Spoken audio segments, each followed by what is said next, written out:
disturb me, cha cha cha. I sip my alcohol. I don't want everything bad things no more. I don't wanna go back to where I did before. Make nobody stress me, don't disturb me, cha cha cha.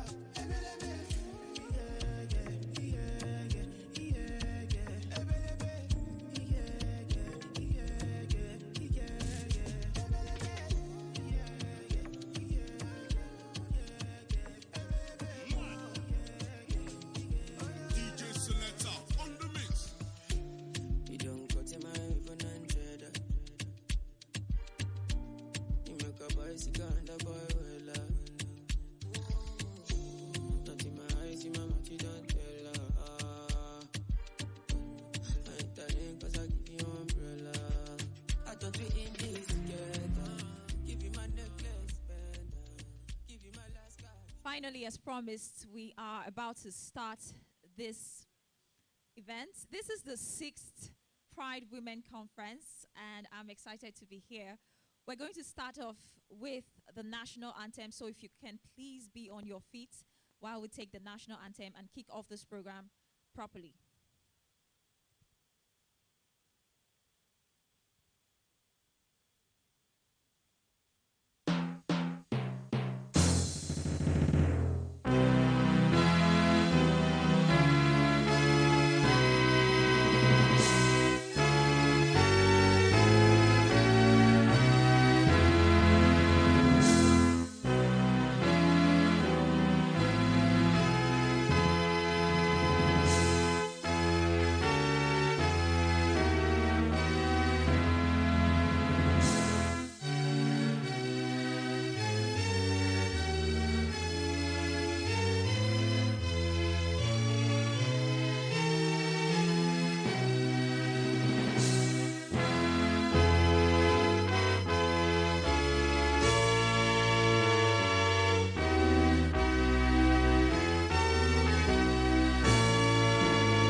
Thank you very much. Please be seated.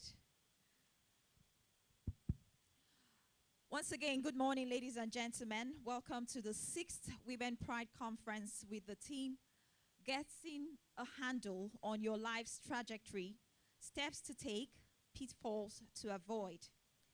As it is rightly said, reading maketh a man, conference a ready man, and writing an exact man. Well, in this case, woman. A little of both, a little of each, rather, equals complete. My job here is not to convince you of the importance of this conference. My job is to moderate it. But I feel compelled to remind us why such events must happen.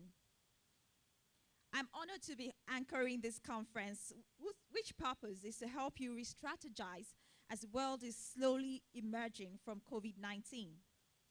On this note, I'd like for us to welcome the inspirational woman behind this conference to give us the welcome address. I'd like us to put our hands together as we make welcome Mrs. Ijoma Anyam Osigwe to give us the welcome address.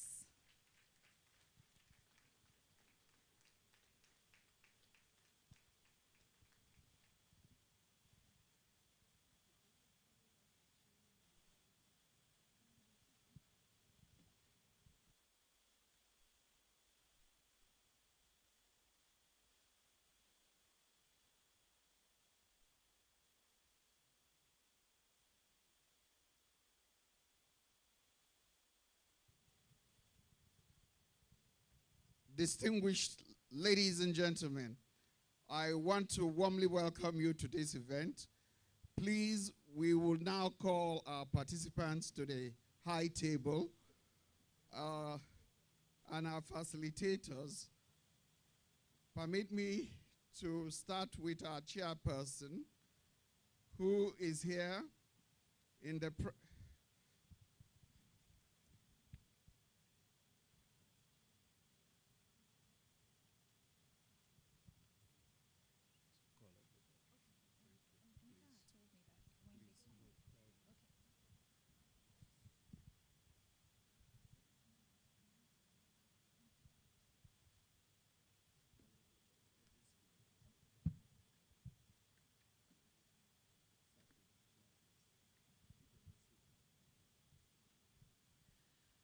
Okay, so we will be going according to the initial plan, which is to have all of our speakers up at the podium here with me. And in the order which I have them here, I will be calling them out, starting off with the chairperson of this beautiful event, in person of Olato Candidate Johnson. She's the chairperson of this event. Please put your hands together for her.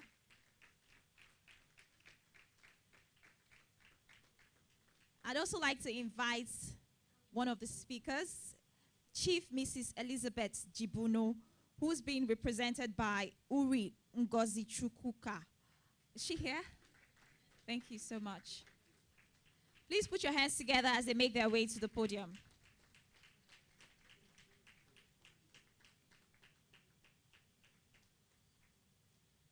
I would also like to invite Her Excellency Hajia Samata Gifty Bukari, who's also a speaker today, to join us on the podium. Please appreciate our guests as they make their way up here.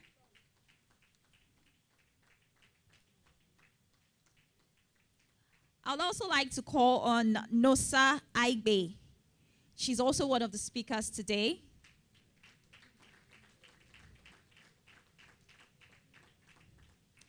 And what I would term blessed among women, Dr. Honest Anaba. Can you please come up and join us? Well, lastly but not the least, of course, Ifoma Udo. She's also a speaker for today's event. Please put your hands together as she makes her way up.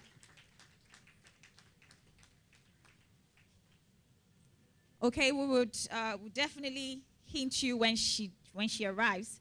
And now that we have most of our speakers up here, thank you very much for gracing us. I would like to call on the convener of this conference, in person of Mrs. Ijoma Anyam Osigwe, to give us the welcome address. Thank you.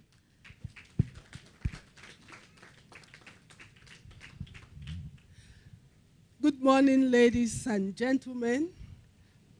Before I start, I would like to apologize for our late taking off. You know, when it rains in Lagos, the traffic is very bad, and it has delayed this program. Please, we are very sorry for the late takeoff. Accept our sincere apologies. Nonetheless, I'm sure that we'll have a wonderful time throughout this program.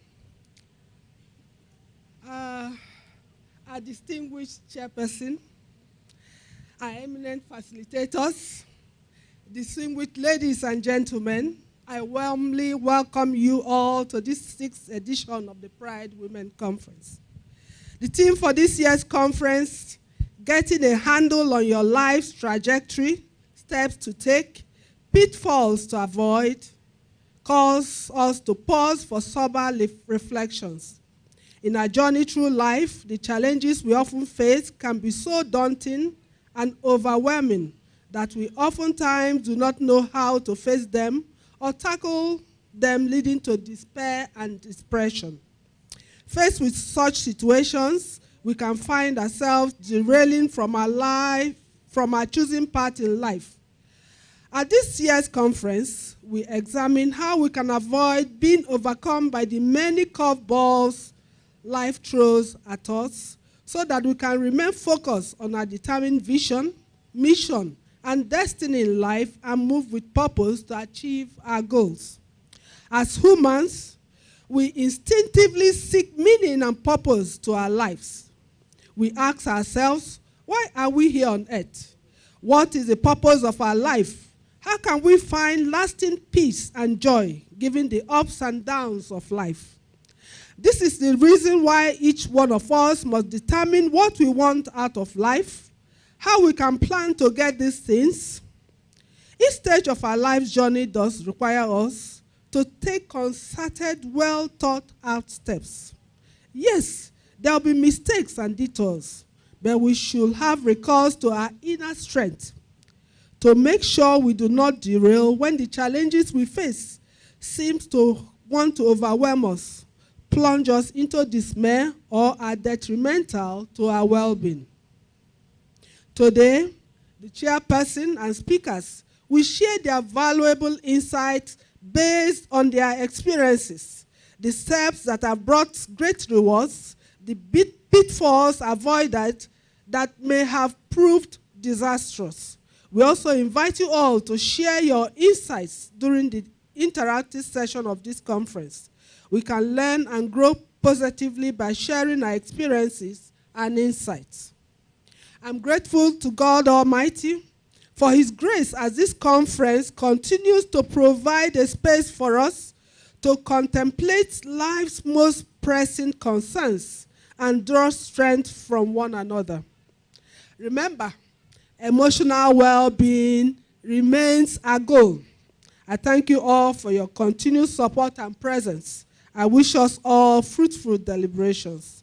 We thank you all and welcome. Thank you. Please, another round of applause for the convener of this particular conference.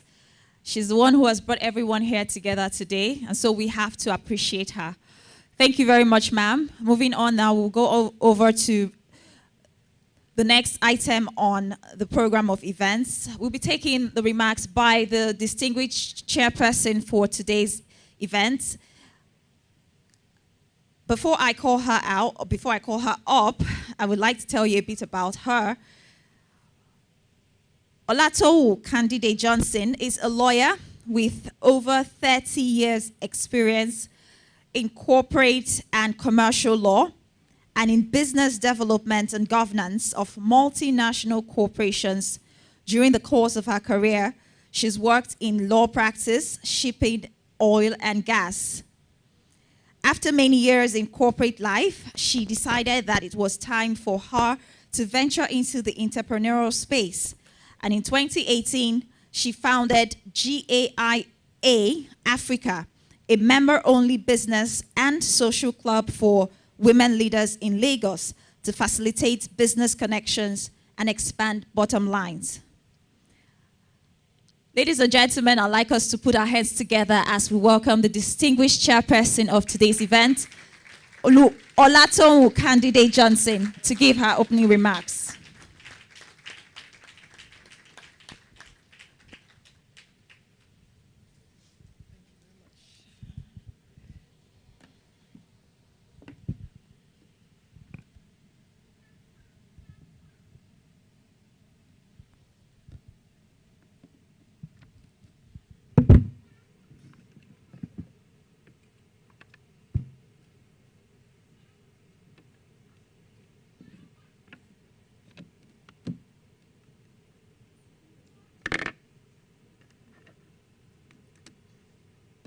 Sorry, technical problems.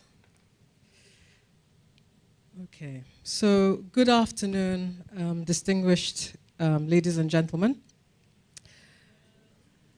and welcome to the 6th Pride Women's Conference.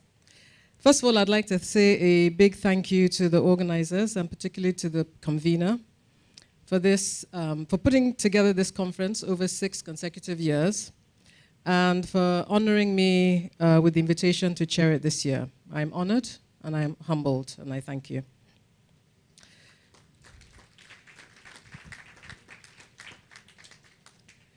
This year's theme comes at a very important time for us all, as we're beginning to adjust to a post-pandemic world, but knowing that we will probably live with COVID the way we live with colds and flu. So what are we talking about today? Today we're talking about getting a handle on your life's trajectory, the steps to take, and the pitfalls to avoid. Trajectory has been defined as a long-term pattern of stability and change, which usually involves multiple transitions. A life event, on the other hand, is defined as a significant occurrence involving a relatively abrupt change that may produce serious and long-lasting effects. So these two definitions really sum up our life's journey.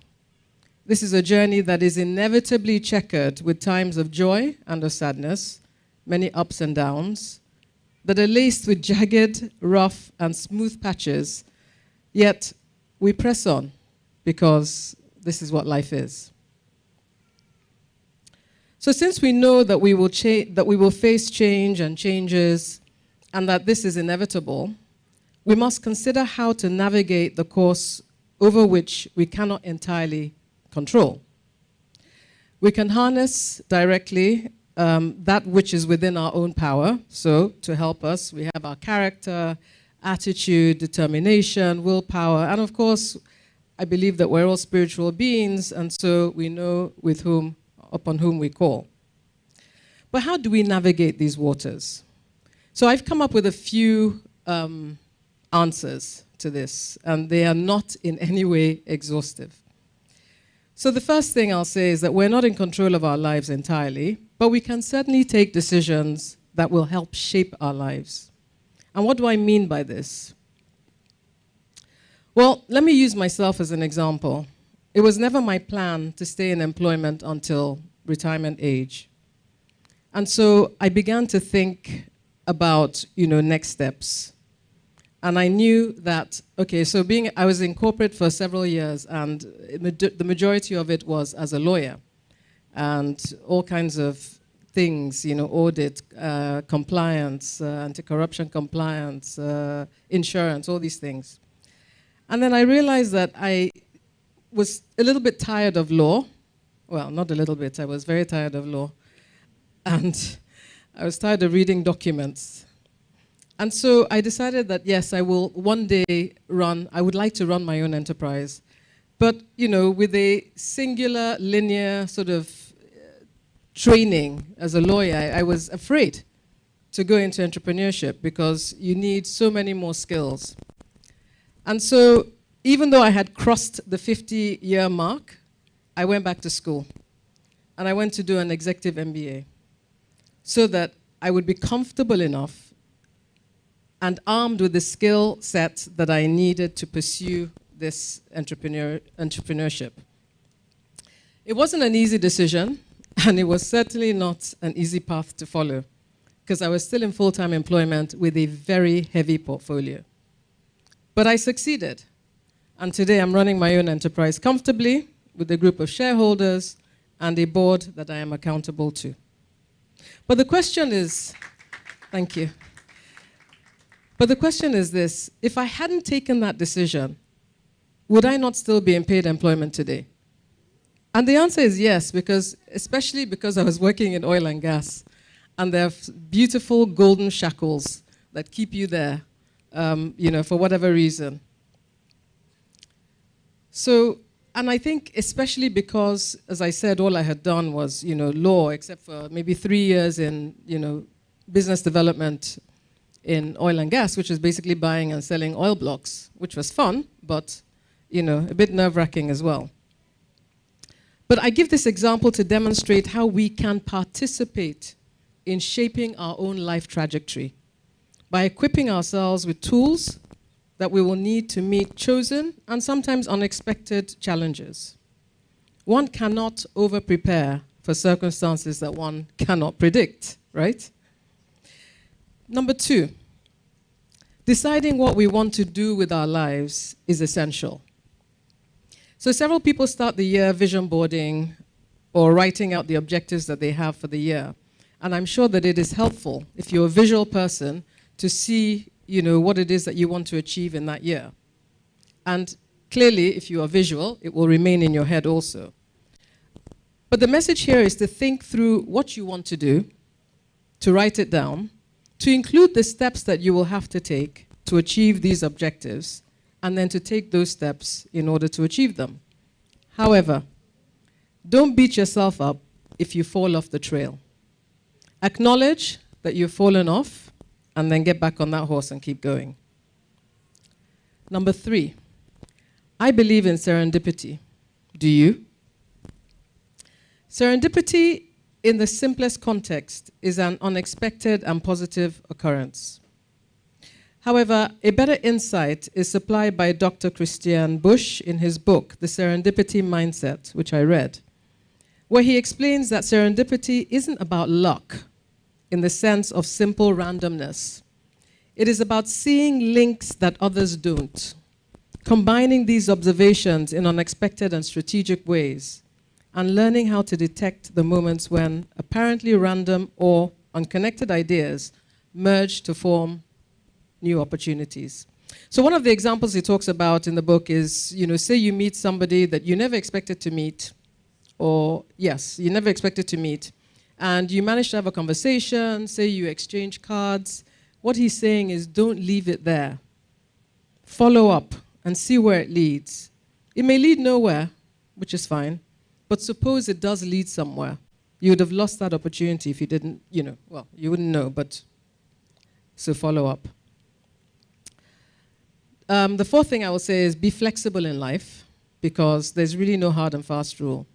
And this doesn't mean jump from pillar to post, not at all. It means get ready, especially as women, to take some risks. So I remember when I was around, I think 35, 36, and I thought that I was so old, and I had an opportunity to change industry. So I was changing from logistics into oil and gas. And I was really scared because I thought, at this point, is there any point in changing? Why don't I just stay and just, do what I can, as much as I can in this industry? But I thought, what? After speaking to, a few people, they said, if you're interested in this industry, why not? I think what the most painful part was that I was going to take a huge cut in salary, and that was painful. But, I thought, okay, let me do it. How bad can it be? But it turns out that even gifts that are presented in, like bronze, when you open it, when it unravels, you might find that actually there's gold and diamonds. So don't let opportunities pass you by because of fear. This is basically the message here. And as young girls, we're socialized to almost be averse to risk. We're the ones who should sit tight and look pretty while our brothers are rough and tumbling on trees and, upside down on the chairs. And then they grow up because they're used to taking risks with their own bodies. They grow up taking huge risks and making fortunes while we sit down and wait for fortune to come calling. But guess what? It doesn't. So take risks. The fifth thing is that it's never too late to start getting your finances in order. And I say this especially because it's a predominantly female audience. And, women have to find a way to be financially independent. First of all, we're in 2022. And it is just far too burdensome for one person to be the one who has responsibility for everybody. And that's not to say that women don't have these additional unpaid responsibilities, but it's very important to find a way to make some money and to invest that money, even if you're doing it little by little. And anyone who is young in this audience, it's never too early to start saving, investing. There's so many things that you can do now. They have all kinds of apps on phones and things, and that are verified, obviously. However, of course, if anybody offers you anything that sounds ridiculous, like huge interest rates, run, because there are several Ponzi schemes that are sort of fighting alongside the things that are genuine. So seek professional advice if you have to. If you are building a portfolio, make sure that it is diversified, so it's not all land, or it's not all shares, or it's not all something, but you have a diverse portfolio. Because if one goes down, maybe the other goes up, or the other keeps the other one up. So diverse portfolio is important. The objective is that by the time you're retiring, you want to be cash rich and asset light. And don't think that your children are going to feed you, because Gen Z today, they don't have time. They're going to be busy with their own lives. Okay, so now for some pitfalls to avoid. I think at this point I should just say that we're majority women, and unfortunately the brunt of many conscious and unconscious biases. So over the last week, I was reading an article in the Washington Post about challenges that single women face in the workplace. And they're talking, and I quote, "At every stage of their life and career, women face barriers to getting into leadership, You're supposed to go to school to find a husband, you get married, you have kids. That's the linear path. Then you get into the corporate world. And there are these biases. If you have some ambition, it's very hard for women to advance. And the truth is the same. This is the same thing here. So not only are we biased against the women, but then if you're single, you have double bias. And, they have many studies and many examples of, when they make experiments with people with the same CV, but one is male, one is female. There'll be all kinds of excuses to make sure that the female doesn't go through, because they will say that, well, no, she's too analytical, or she's too aggressive, blah, blah. We all know the story. But the truth is that the study actually concluded that single women have never really been the subject of this kind of research, and that it's important to be aware that some women are not mothers, right? And so they face these setbacks because of gender stereotypes. And so the first step to remedying this is to be aware of it in the first place. So I mention this because it's not something that we very often talk about. But I have heard several women complain about the way that women are treated because they are single. And I think that this is very wrong. So, as women, we need to be aware of it and to make sure that we're not part of the problem, but part of the solution. So I have 3 big pitfalls that I think that we should try to avoid in life. First of all, the first one is not listening to ourselves and preferring to be guided by someone else. And I think we generally know what we want, or maybe what we want, but maybe not how we should proceed. And so we tend to seek a lot of advice. But I think that we need to remember that not everybody's path is the same. And so all people can do really is, maybe tell you their story and how they did things, and maybe guide you. I have children aged between 20 and 28. And, I'm very conscious of the fact that I grew up in a world that is radically different to the world that they're growing up in today. And so in advising them, I cannot presume to be totally definitive. I have to try to understand things through them, through the circumstances that they have, the challenges that they have, which are generally unique to their own journey, and to accept that they will have a perspective that is probably more current. So, but I have enough experience to give guidance. I've lived for long enough to be able to advise and steer. And this is what we need. We need guides. Number 2 is that marriage can be and is a valuable relationship. But honestly, I don't think anyone can choose your partner. And no one should be able to tell you who you should marry.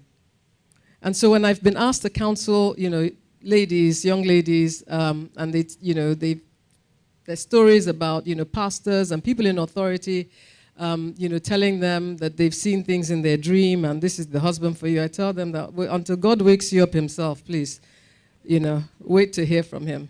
Seriously, because anything that is that personal, you will know.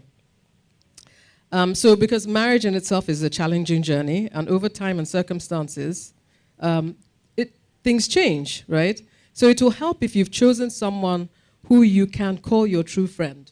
Because ultimately, we marry for companionship, and we marry to have a witness in our lives, right? So marriage choices, honestly, are just too critical, and they can either make or break. So do not take it lightly. The third thing I will say is to remove yourself from bad and uninspiring and unsupportive company. Find yourself a community of people who are not intimidated by you and who support you. It's a waste of your time if you stay, and it will sap your energy. Okay, so now we've done the pitfalls, and now I want to go into the few pieces of practical advice. The first one I will say is build your network. And it's never too late to build a network, I have to say that, because I started to build my network late. Why? Because I was working in a cocoon, let me say, in a world that was very different and very removed from reality. If you're in an international oil and gas company that has branches all over the world, and you can move from one country to the other, and you get to meet different types of people all the time, you feel like your world is changing, but you're not really experiencing the world outside. Anyway, fast forward to when I decided that, okay, I'd had it enough, and I was going to take voluntary retirement. And, oh, I should say that between 2008 and 2011, I was living in France for 3 years for work. And then I came back into Nigeria, and I went to live in Abuja, again for work, for another 3 years. And so this was now 2016. 2017, when I had now left, people were asking if I was still in Paris. I knew I had a problem, because obviously nobody had seen me, and they really didn't know whether I was here or anywhere. So build yourself a community, because it's important. I had to then start from scratch, calling people. The truth is that I did have people, but every time they called me, I was on a plane somewhere in another country or somewhere. So I think they gave up on me. So build yourself a community, but nurture your relationships. And remember that it's a two-way street. You can't expect people to help you only when you want something. You have to try to help them when they want something. And by the way, whether you're introverted or extroverted, it makes no difference. You have to build that community. And I will say also, do not burn bridges. You know, you can agree to disagree with someone, but there's no need, you don't need to burn bridges, because one day you may need that person once again, or somebody close to you may need them. The second thing I will say is that if you can see it, you can do it. And so you should go for it. And I found a quote that's very apt. And it's a quote from Reese Witherspoon, who is an award-winning actress and producer, where she says, if you're one of those people who has that little voice in the back of your mind saying, well, maybe I could do X, Y, Z, don't tell it to be quiet. Give it the room to grow, and find an environment that it can grow in. Because the only regret, end quote, the only regret you will have is that you didn't try. And by the way, failure is also a part of the trip, but it should not be the end of the trip. Before I started Gaia Africa, I wanted to do something else, but it didn't even take off because there were many different moving parts. I had, managed to get some property, which, I took on a long lease. I had started doing some marketing. I paid all these consultants. Anyway, in short, I lost a lot of money, and, it was very, very painful. So, and I could have sat there and just wallowed in my depression. But I made a conscious decision to just, move on and to see what else I could do. And at that time, I was also trying to raise money. And I thought, there were no women. I couldn't come across any women. Why not? And so that's why I decided to face women and to understand what was going on and why women were not really connecting for business. And so, where you have a need, there's always some sort of possibility for business. And then, the other thing when I was beginning to think about Gaia Africa was people would say, well, don't tell people what you're doing because, they might take your idea and, but I told the whole world because you never know. And the truth is that because I told so many people, people would say, oh, have you met X? Meet Y. Oh, somebody's doing this, somebody's doing that. And, I had several meetings that I would go to. I said, if a cow asks me to come to a meeting, I will go because I want to hear what they have to say, So, but, and for me, I don't think they can't, if they think they can steal your idea, then great. But, half the time, it's still locked in your head anyway. And when we were remodeling the clubhouse at the moment, and cash was non-existent, which was a lot of the time, I would walk through the floors of the club in my mind, I would really try and imagine it, and it was my waking and my sleeping. But I think it was a pretty incredible thing to do because that really probably helped my own mental health. Because, when you think about the things that you have to do, there's something in you that pushes you and keeps pushing you. And by the way, I'm an introvert, believe it or not. But when you're looking for money, you can't be an introvert. You have to wake up. third thing I will say is, especially for women again, but also for men, is to upskill and acquire knowledge and own your own space. And when you speak, because when you speak, you will speak from a position of authority and of knowledge, and that will quickly gain you respect. So here again, when you know you have to do something and you need the skill set to do it, learn, read. There's nothing you cannot find online these days, which is, fantastic with this digital world. The other thing is, as you're learning, also read. They used to say that if you want to keep any information away from black people, put it in a book, which is very insulting, to be honest. But that's the fact, because we tend not to read as much as other nations. And it's something that we should build and build on. I personally don't have time to sit down and open a book, so I use audiobooks. And you can listen to an audiobook in your car, when you're taking a shower, whatever you're doing, that's your downtime. You can always listen. And books are good because they teach us, they heal us, they unite us. And to be well read is something that gives you an opinion on different things. So yes. To the women also, if you're looking for another job or the next job, please don't wait until you have 140% of the skill set, because your male counterparts will apply and turn up with 40% of the knowledge that they need. So, they roll the dice, so should you. I think that we need to begin to get into a habit of sponsorship, male and female sponsoring younger people in their careers, in their businesses. And all it means is that you're taking a direct interest in what they're doing and that you're speaking about them when they're not in the room. For the entrepreneurs, if there's anything that you lack in terms of skill that is necessary for your business, please go and learn it. As I said, you can learn anything online.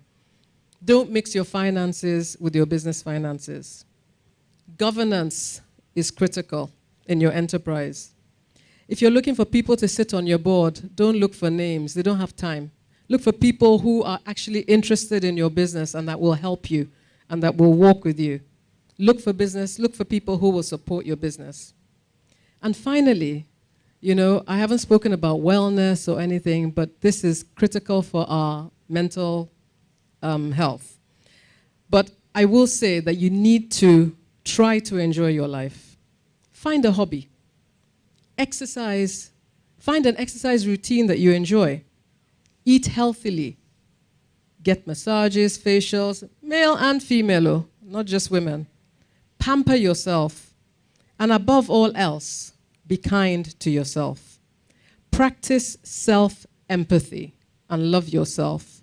Because, I know that I certainly do it myself. I badger myself. I'm like, oh, God, I just haven't done enough. But honestly, what you do, what you're capable of doing, what you have achieved, it's something. So congratulate yourself. Love yourself. So these are some of the things that I hope will help you on your journey. And, that will help you ride the bumpy parts with some assurance. Remember that you're not the first, you won't be the last, and you're not alone. Thank you very much.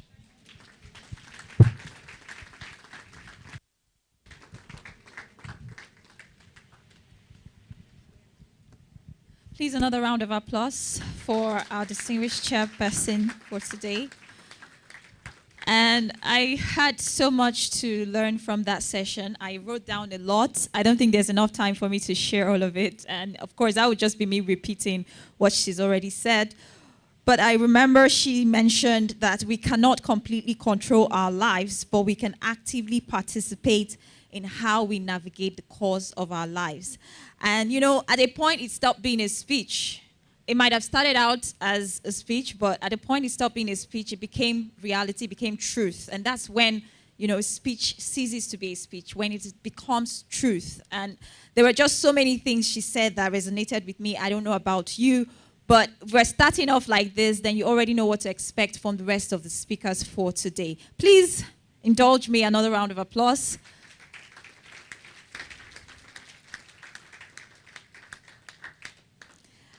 Before we call on the first speaker for today, I don't know if we're ready with the advert. We have some sponsors, some people who are supporting this particular conference, and we want to tell you about them. And we're going to pull up the first video. Are we ready? Okay. Seems we would have to wait for that to come up later. But in the meantime, I would like to introduce to you our first speaker for today, in person of the Consul General of Ghana in Lagos, Her Excellency Hajia Samata Gifty Bukari. Thank you very much. She will be speaking on the topic, Lean on Me. Humans are wired to depend on one another. The importance of dependable partners.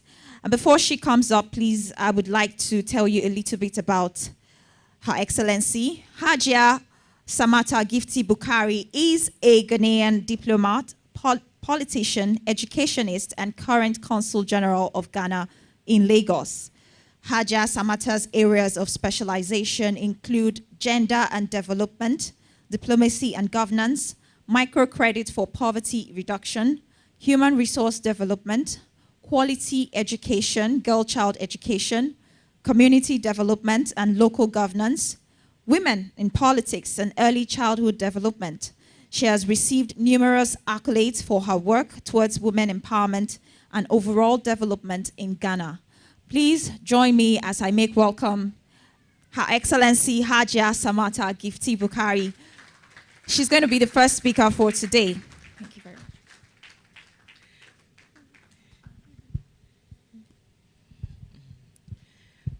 Good afternoon, my sisters and brothers. It's good to be here this afternoon. I really appreciate that the Ghana Consulate was involved and invited for this August occasion.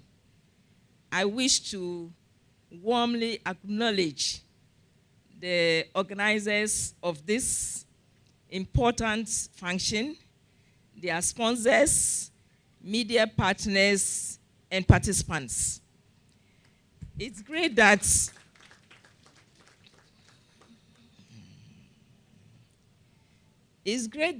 once a while women come together to discuss among ourselves what is actually expected of us in life. In this regard, I would like to thank the organizers of this function for the success they have achieved since 2017, when they started. Permit me to borrow the words of a popular American author who said that just because you think somebody cannot tell you about your inner instincts, you alone can do it. It's not possible. It is not possible in this world. So we always need to lean on one another in one way or the other in order to stand on our feet. From what our chairperson said, we have learned a lot. We need to focus on what we want to do. And sometimes we need to learn and learn and learn. And as she rightly said, reading is an important aspect of learning. And today we are lucky to have social media in which we can get lots and lots of information on how great women started, how little they started, and what they have achieved. I wish to tell you that I'm a teacher by profession. While I was in the teaching field, I used to do little politics in addition because my husband was a politician. And on retirement, I joined active politics. And this is what has brought me here today. It's great. You cannot do it all yourself. We need to learn from one another in all aspects of the economy, whether you are into entrepreneurship, whether you are into politics, whether you are into education, any agriculture, all aspects, health of the economy, there is a point that you need to say, oh, my sister, how did you do this? How did you get this far? Or not even a sister, our brothers, our husbands, they have been very, very, very supportive. Let's come along with them. The only advice is that don't always sit and wait for them to tell you what to do. Know who you are. Know who you are. Build confidence. Build confidence in yourself. And always review what you want to do and what the impact will be. Our lady chair said, failure is a great opportunity. You try once and fail, please don't give up. Try the second time and you will succeed. If we lean on one another, it should not be always, because don't depend on somebody to tell you what to do with your life. Plan your life as a woman. Plan your life as a woman. If you are a married woman, plan it together with your husband. If you are not yet married and you will be married in the future, you should tell yourself who you want to marry. Not the imam, not the pastor, not your mother, and not your father. Because you need to study the person you want to marry and decide that you can live with the person for life. Because we all pray that marriage is done for life. So don't wait for somebody to tell you, oh, this man is a good man. Please, if he loves you, try and marry him. Study the person. Find out if he's really a friend. Whether you can lean on him in times of difficulty, in times of happiness, in times of joy. Is he the right person? So, my sisters, my brothers who are here, this is a very important platform. And I'm happy that it has been sustained over the years. Let us think of ourselves, who you are, what you can do. Please, don't sit down and fold your arms that I am a housewife. Even if you are a housewife, you have to plan your life. You have to plan what to do in a day. You have to know when to cook, when to market, when to do the house management skills. How to keep the marriage successful. All these need your own planning. Please, avoid interfering too much into other people's affairs. It is unproductive. It is unproductive, particularly petty gossips. If it is about business, if it is about your work you do, if it's about advice for you to grow, very welcomed. But my husband did this and did that and bought me a car and this is, no, it's unproductive, because all husbands are not the same and all wives are not the same. We are born differently. Even twins grow up and do what? And develop different talents. You cannot say because you are a twin, you must all do the same thing at the same time. It's impossible. I knew some twins some time ago. One is now late even. One went into nursing, the other went into teaching. So can they ever be the same? These are two different talents that they have all acquired. And no talent is ever small. The only thing is for you to improve on it, develop it, build on it, and work on it. And success will be ours. My sisters, I'm happy that we have some of our husbands with us here. Please, we need to lean on each other. Not the woman leaning on you, and not the man leaning on the woman. We need to lean on each other. there are instances where the woman is really important and needed to support the husband. Please, let's acknowledge that. And if the man too needs to lean on the woman, please don't be too proud, because our patriarchal values, some look down upon women.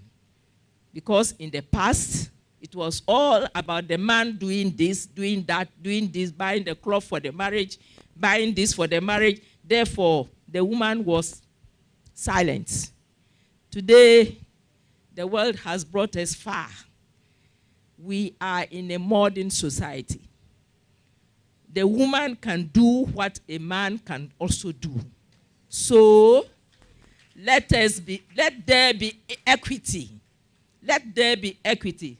Let's mention women leaders all over the world. It will interest you. In our backyard here in Nigeria, we have Amina in UN as Deputy Secretary. We have the World Trade Organization being led by a Nigerian woman. Can we believe this? So please, my dear sisters, let's develop ourselves. Let's develop ourselves, learn from one another, be each other's keepers, so that we can develop society and develop the nation as a whole. Thank you for giving me this opportunity.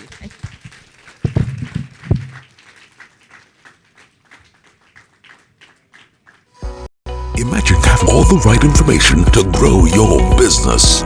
The right events, curated news, business mixers, market intelligence, the right customers, the right suppliers, trainings, speaker sessions, exclusive deals, discounts, and so much more. How much would that be worth to you? How does 10,000 naira a month sound? Sounds good, right? So join the club, Club Connect, and reduce your success time by 20 years. Log on to club.connectnigeria.com. Call 0700 800 5000. Email club@connectnigeria.com.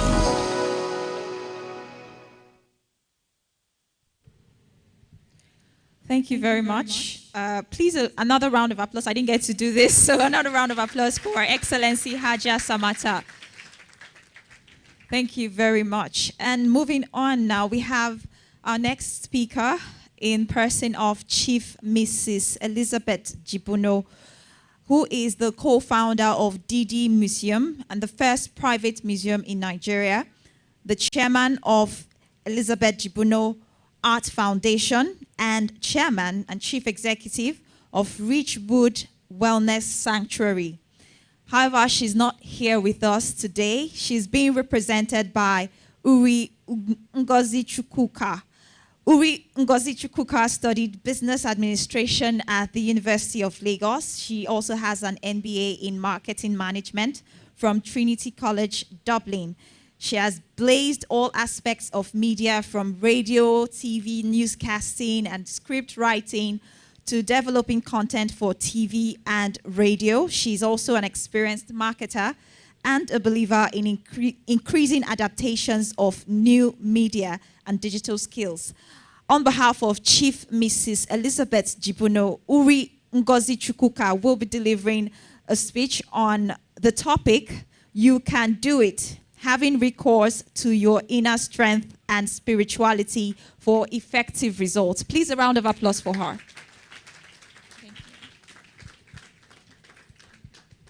Thank you very much. All protocols observed. I would like to really thank the chairman. I'm going to take you up on what you said. As women, we have to come with 110% of the skills to the table, even though our male counterparts come with just 40%. I got that. Thank you so much. Your Excellency, that was wonderful. Right, I stand here representing a woman, an iconic woman. This is a woman who is graceful. Beyond being graceful, she is very enigmatic. She's enigmatic, she's engaging, she's futuristic. And when you talk about art and the future, Elizabeth Gibbon signifies art and the future. She's a woman who has also been like a very strong pedestal, really, for up-and-coming artists. And as you heard in the intro that was read about her, she is the co-founder of the very first private museum in the country. It is my singular honor to actually stand here to represent her. And I am delivering this fantastic, I've gone through this speech, and I can tell you, you're in for a very, very fantastic time as she takes us, or I take you into her mind, because Mrs. Elizabeth Gibbon is a woman, when you meet, she draws you in, and she's an experience. So we'll all get ready to experience her today. So the title is, You Can Do It. And here it goes. As we travel down the journey of life, I have found that the initial strategies and coping skills we inherited from our taught experiences or ambivalent or otherwise relationships will inevitably be shaped and reshaped to suit the challenges that life will surely present. Now, for those who find education a life essential, there is a well-articulated, well-curated body of decisions agreed and accepted by educationists to mold young minds in a certain way to adapt to the norms or concepts that society considers acceptable.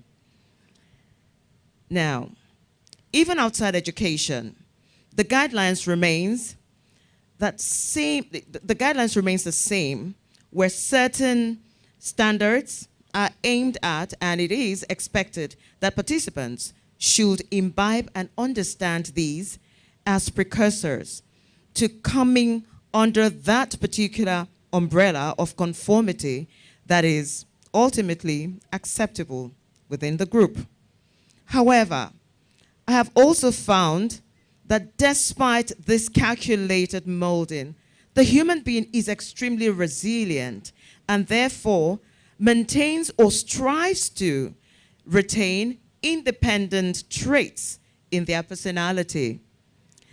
For some, these traits run contrary to the efforts discussed earlier to shape them for the society's sake. For others, it is not really a deliberate revolt, but an understanding of who they really are. But to be able to develop this paper particularly, we have to understand the basis of the trajectory that will drive you to the need for a recourse. Now, what does recourse mean? Recourse could mean a source. It could mean a source to help in a difficult situation. The use of someone or something to help in a difficult situation. Recourse is an extremely strong and dramatic word, and even stronger and more dramatic in application. I will dwell on this in a bit later. I have tried to present how the human being is prepared for life's coping skills. But there is also another preparation, which is the second embodiment to the development of this paper, to understanding of our spirituality. There are certainly a large number of people that believe that being religious is the same as being spiritual. I will attempt to clear the confusion by drawing our attention to the true meaning of both. Being spiritual means that one recognizes the feeling or sense of belief that there is a greater being other than oneself, something more to being human than the sensory experiences, and that greater whole of which we are all part of is divine in nature. For Christians, spirituality can be defined more strategically, and it is directly anchored on biblical faith, where it is understood to refer to that relationship between God and man, and that can be summed up under four possible headings: holiness, gift of the Spirit, the life in the Spirit, and the discipline in the spirit. Now let us look at being religious. It could easily mean believing in God or following practices of that religion. But it could also be expanded to mean a group of people that have found recourse in the practice of a particular religion or religious guidelines as preached by a particular person or deity that they have found comfortable enough to become enmeshed with a public worship or through that being. They usually practice consistent prayer, practice good deeds, and showcase a faith very obvious and consistent in their daily activities. In the New Testament, the word religious was used 7 times, where it speaks of beliefs in the supernatural and an expression of that belief. Many religions of the world prompt people to remain devout. Specific tenets and guiding principles are strongly advocated for participants. At my 61st birthday, I had asked my vicar at the time for a special Thanksgiving service that I wanted included within the Holy Communion service at my church. It was the first time I came face to face with the full force of the tenets of the guiding precepts of the Anglican order to which I belong to. My vicar explained to me that the structure of the Holy Communion service was so rigid and immutable that he could not truncate it in any way to accommodate a thanksgiving. Even he therefore advocated a special Thanksgiving service for the commemoration of my birthday. So, in religion, an acceptable order is always adhered to. Now, having explained being religious versus being spiritual, let me drive it a little further by saying that spirituality is your personal relationship with God of your understanding, whereas being religious is advocating a worship through an institutionalized system of religious beliefs and attitudes and practices in worshiping or service in a shared belief in God. So once you understand who you are, once you understand where you belong, once you understand what you practice, it becomes a lot easier to appreciate your position of strength. And it is only in that realization that you would know where to lean on when you want a recourse for help. Now, I have always been a great advocate for women. As the name of my NGO, Strength of Women Initiative, suggests, most people, especially women, do not really understand or appreciate who they truly are and the strength that they carry. Since I'm a woman, and I make no apologies for that, this paper will certainly be reviewed or be viewed as being biased by other gender for my views.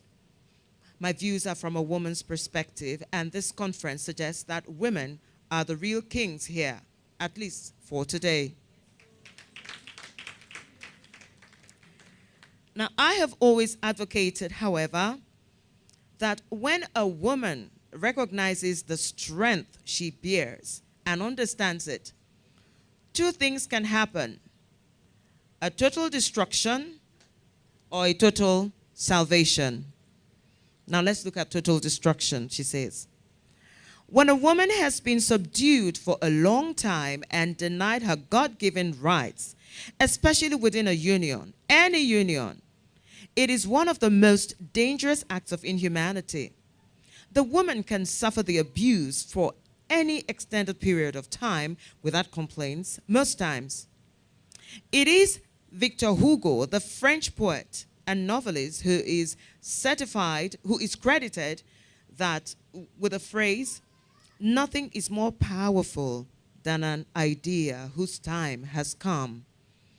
And the time for the woman has come, and that is the idea. Much of his original French works and more to do with shifts from the battlefield to an arena of mind being open to ideas. So a realization of or an idea whose time has come is certainly impossible to contain.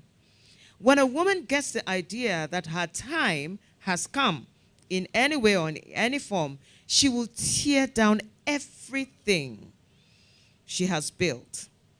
When her inner power or strength is tapped into in a fury, then the saying that hell hath no fury like a woman scorned becomes better imagined than seen in action.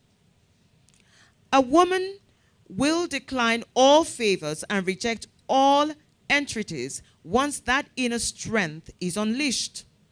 A woman's inner strength should be feared as well as revered, for it is what that inner strength that is latent volcano.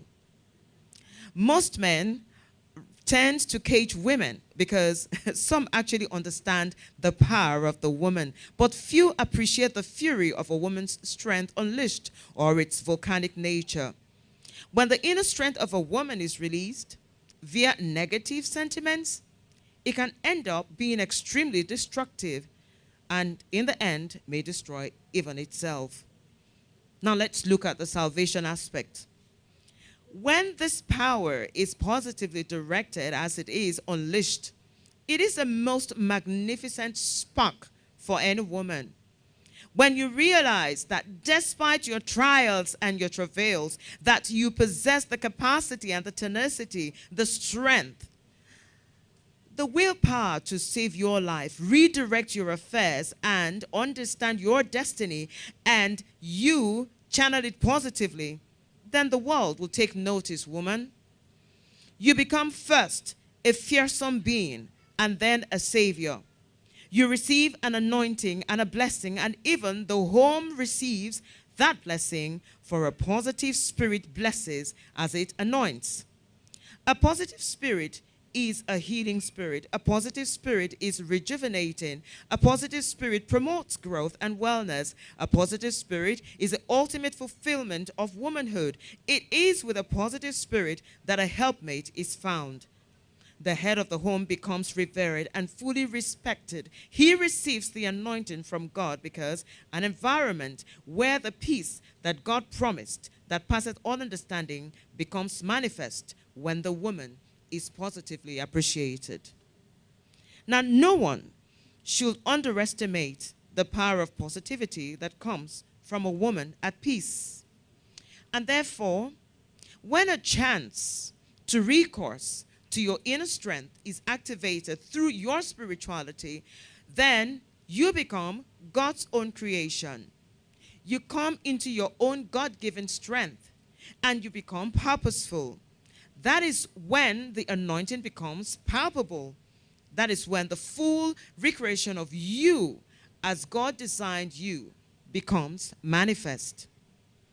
All mankind should aim to allow the woman to find a positive recourse to their inner strength and spirituality. Don't you agree? Many a woman have been derailed or they have derailed or they've missed coming into their full potential because of the inevitable lack of identifying that and tapping into their inner strength. You can do it, and you can tap into your inner strength.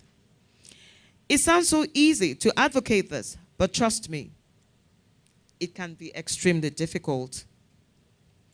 After the 2021 5th Pride Women Conference, where I had the honor to represent and present Iyom Josephine Anene's paper on women oppressing women, best to uphold each other up.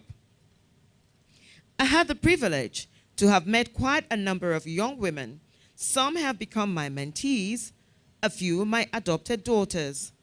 Between then and now, I had tried to show a pathway to most of these young women how to work at coming to the realization that their destinies actually lay in their hands. In other words, trying to challenge them to make that recourse into their inner strength and spirituality. Most of them had issues with relationships in matrimony. Others had a total financial dependence on their partners, which proved detrimental when friction arose and those avenues shut down. However, my goal in counseling them was to show an appreciation or understanding that they stood on their destinies. One in particular dwelt so much on the fact that she had been totally abandoned by her husband and that it was an impediment. I tried so hard to explain to her that what she considered an impediment could actually be turned into her greatest fortune if she understood how. Your husband leaves you for another woman. Painful as that fact is, there are actually some advantages. You no longer have a man to worry over.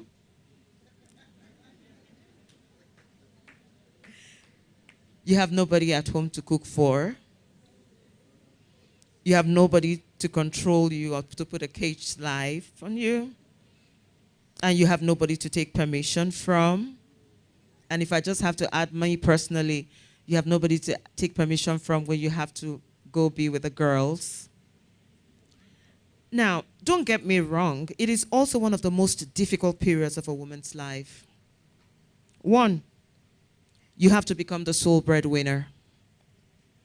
You have to become the head of the home. You become the decision maker. And of course, the children become your sole responsibility. And then you have to face financial, inventive. And if I have to add this, you also have to question yourself, if the children are my sole responsibility, will I do a good job? Will I do a bad job? If they turn bad, will the society not judge me? There's just a lot that happens. Now, it is tough, it is difficult. However, when you think survival, it helps you to tap into your inner capabilities. When you think God, it enables you to find true recourse to your spirituality. Now, when these two combined wisely and directed diligently, most women have found that it is usually a good thing for bad rubbish to be dumped. You can do it. You can survive it. There is very little that a woman's inner capabilities cannot address. There is very little a woman cannot cope with. Yes, woman, you can do it. Tell yourself that I can do it. I can tap into my inner recourse. I can do it. And I can survive it. I'll be done in a minute. I told you, she's a great woman. Now, sometimes when the reverse is the case and you find you have to leave the union, I find that when you tap into your inner strength, those capabilities, and make the decision to leave, the same applications, when put in place, creates the same results. It is in so doing that your natural God-given gifts of creation transports you to other realms of creativity in navigating the murky waters of singlehood. As much as I am not advocating or truncating the union of matrimony, I find that most of the issues that hold women back begins and subsists within matrimony. However, and sincerely, you can do it. We can do it. We need to do it. Thank you very much.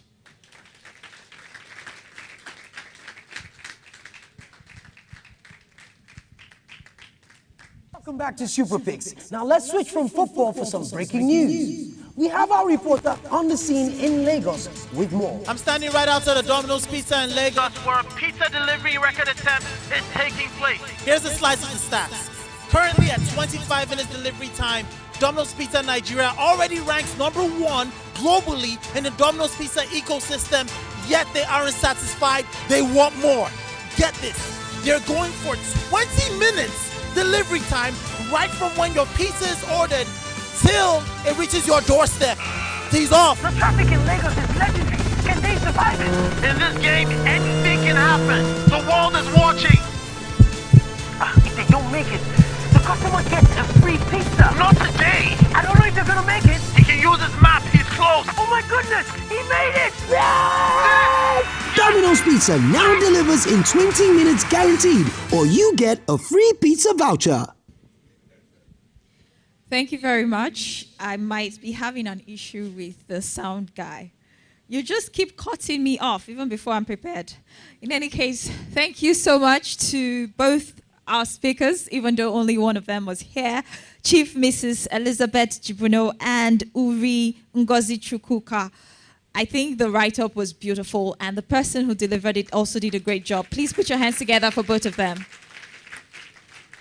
Thank you so much. We have a tribute to do, but before that, I wanted us to be reminded of the theme of today's event and to understand that it is geared around the emotional well-being of women. And I love the balance that was struck on that particular write-up, the balance between salvation and destruction. You know, there's the problem and there's the solution. It was just beautiful. And I want to say a big thank you to both our speakers. Okay, moving on now, I would like to call on I'd like to call on the publisher of this magazine, Pride Magazine Nigeria, in person of Mr. Charles Anyam Osigwe, to deliver a tribute to Rosemary Onyebigwa, who was the ambassador for emotional well-being. He's going to be giving us a little about her and, you know, running the tribute. Thank you so much. A big round of applause for Mr. Charles Anyam.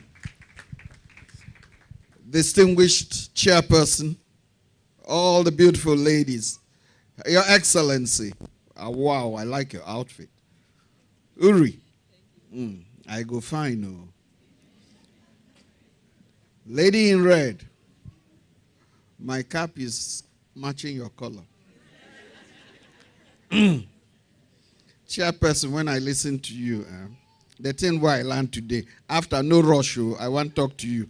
All of us now, we go make acquaintance. Shebi you say make we network. I go do my own with everybody here. You know, when you go places, you dey learn small. If you sit down one place, there is a proverb in Igbo. Say, you know they stand for one place to observe masquerade. You go they follow the masquerade, so you go they observe them. So all these big masquerades here. This gentleman. Fine boy. I look forward to listening to what you want to tell us. So distinguished ladies and gentlemen, I stand before you today a bit sad. What I think is an important thing to do. One of our facilitators at the very first Pride Women Conference, Mrs. Rosemary Onyebigwa, who, can you come forward, please? Her first son is here representing her. Please come forward. You're welcome, my son. Thank you for coming. Your mother was a very staunch supporter of the Pride Women Conference. And since she passed, and this is the conference following her passage, we felt it necessary to honor her because every facilitator, every chairperson becomes an ambassador of emotional well-being of the Pride Women Conference. We value these relationships. And her passage at a very young age was very sad for us. So we felt we should acknowledge the relationship. And thank you for coming here to represent the family. We are very grateful. Thank you very much, young man. So, permit me for the short tribute. Remembering our distinguished and esteemed emotional well-being ambassador, Rosemary Onyebigwa. Rosemary Onyebigwa was the founder of the Tribe Women's Solutions, a women-focused social enterprise, which also convenes the Thrive Women Conference. And I must say, her conference was well packaged, and I always, even if EJ Love here couldn't attend, because I believed in what Rosemary was doing, and she believed in what Ijeoma was doing, we made it a point to always attend her conference. And it was a very well-packaged event, always. So, Rosemary was a speaker at the first edition of the Pride Women Conference, and until her call to eternal glory last year, was an ardent and worthy ambassador of emotional well-being for the Pride Women Conference. We sorely miss Rosemary, but we are consoled by the fact that she left valuable imprints on the sands of time, and her memory and her impact forever lives on through her selfless service in pursuit of the empowerment of women. So we see what TJ Love is doing, what Rosemary was doing, what our distinguished chairperson is doing. You know, I believe women are powerful. I believe it too, and I respect women a lot. That thing when they write for back of lorry say, fear woman, I fear honor. So, may God our Father of all mercies continue to bless and keep Rosemary in the light of his presence. Please let us stand for a minute's silence in her honor.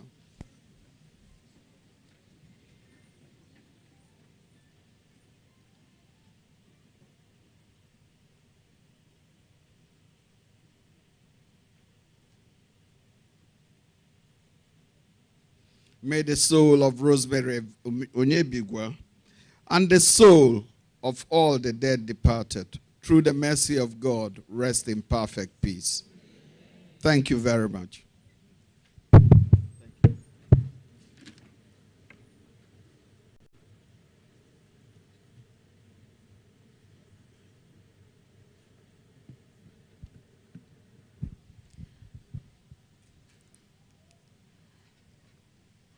I hope we're having a good time so far. I wish I could send the mic across around to find out what everyone's thoughts are, but because of time, we may not be able to do that.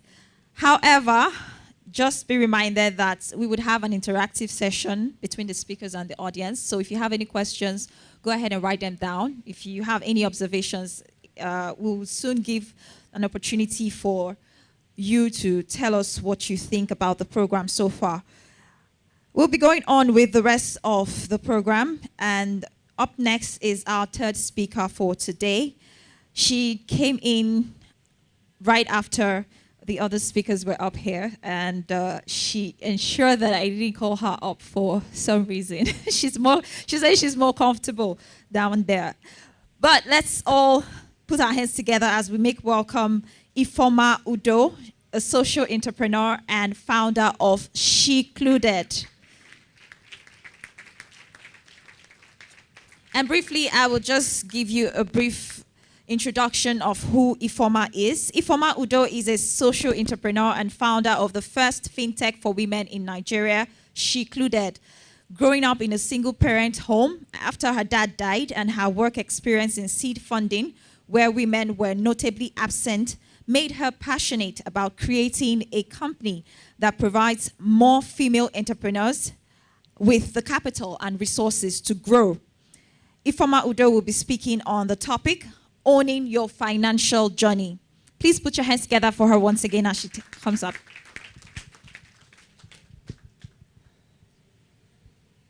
Hi, can you hear me?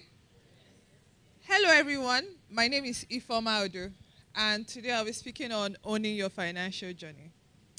So we're working with women. I know that is just, starting with telling you all the long story about bonds, investment is boring. So I'll make this a very interesting story. And guess what? The beautiful thing about this story is that it's the story of my life. So I was born into a family. My father was a policeman. My mother was a primary school teacher. We had a nice life in the barracks. Then, those days, it was nice. So one day, my father traveled and never came back. And my mother was 27. And then she used to be like all these, shakara women. And immediately that happened, I watched her evolve. And like I said, I want this to be a story, and I want this to take, and from the stories, I want to take points from it so that you remember. And when I watched my mother's life change, I learned the first lesson that every human being, whether man or woman, should learn on earth. You are your savior. You might get, there's always this negativity of maybe if the husband did bad, you might get the perfect everything. And he might still go and never one day come back. So the only person that will always be there in your life from now till when your life is ended is who? Thank you very much. You are getting it. Not your children, not your neighbor, you. So, watching my mom growing up in that dynamics, luckily for me, my mom had siblings and they were helping us. Most of them were in the university at that time. They were graduating. I had these very rich aunties. So every time they graduate, they would say they took their CV and they got 2-2. And the woman would say, if you got 2-1, it's like easy to get you a job. I was in secondary school at that time. But from that time, I realized that I did not want to live the kind of life that my mother was living. So I knew and I saw my aunties and my uncles struggling, and I knew I wanted more. But guess what? I felt from my results in secondary school, I was average. And for some reason, I felt that, if I continue on this route, I'm going to finish like them. And I don't like this journey. And guess what I did? I said, I don't want this. I want a better future. So point number 2, whether you know it or not, somebody somewhere, your life experiences has programmed your mind with images, flashes, than your head. Guess what? Those images, they have a way of showing up in your life. True or false? You don't want it, but they show up. So you have to reject the images in your life. You have to make a conscious effort and say, I don't want it to happen. And you have to reprogram yourself with new images. And that is what I did. I went to school. All my mates, they were saying, they were going to do this. I was reading, and I was not, initially I was not passing. Then something happened in my second year. Second year, I started going to church, and I started reading, and I noticed something. And that thing changed my life up to today. So I'm going to share it with you, because it might change somebody's life here. I started reading, I started going to class, and I started noticing what these ethical people that used to look somehow in class, that used to make first class. Does anybody remember those people? Thank you. I started reading with them. So when I started reading with them, I found out that what is in their note is not what is in my note. And we're in the same class. So that thing taught me something first. It means that there's a problem. But luckily for me, I started reading their notes, And that's how I went from being from a GPA of 2.95 to graduating on the top 10% in my class. So guess what? It might not be that you're doing the wrong things. So why am I telling you this? It might not be that you're bad. Your methods are just not working. Go and look for people that their methods are working and try and replicate it. So I said, you who like story. Do you like story? So let's continue. So when I finished school with good grades and everything, I said, I wanted a job. This is for you mothers. So when I said I wanted a job, my mother's friend told her that there is one company called PwC, it's a multinational, that blah, blah, blah, that rich people work there. So I went there and I wrote the test. Luckily for me, I passed. And when I went there, I noticed, alas, only first class and rich people work there. And, for the first time, let me tell you the truth. So I came back home and told my mother I cannot work in this company. She asked me why. I said that I cannot work. I don't even know how I passed the exam because it was only 5 people that passed the exam. My mother used women are very somehow. She said, hey, what if it's God that gave you? And I sat down and said, it's true. So I stayed there. So when I was there, something happened. One day, one lady came in and I remember her, Onyeka Ajefo, and she said she got a full scholarship to the UK for a master's. And it was full funded. Everything was funded. And everybody was celebrating the office. And I looked at her and said, and this girl's parents have money. And they are giving it to her and people like me. Immediately, something in my mind said, what if you can get a scholarship in the UK?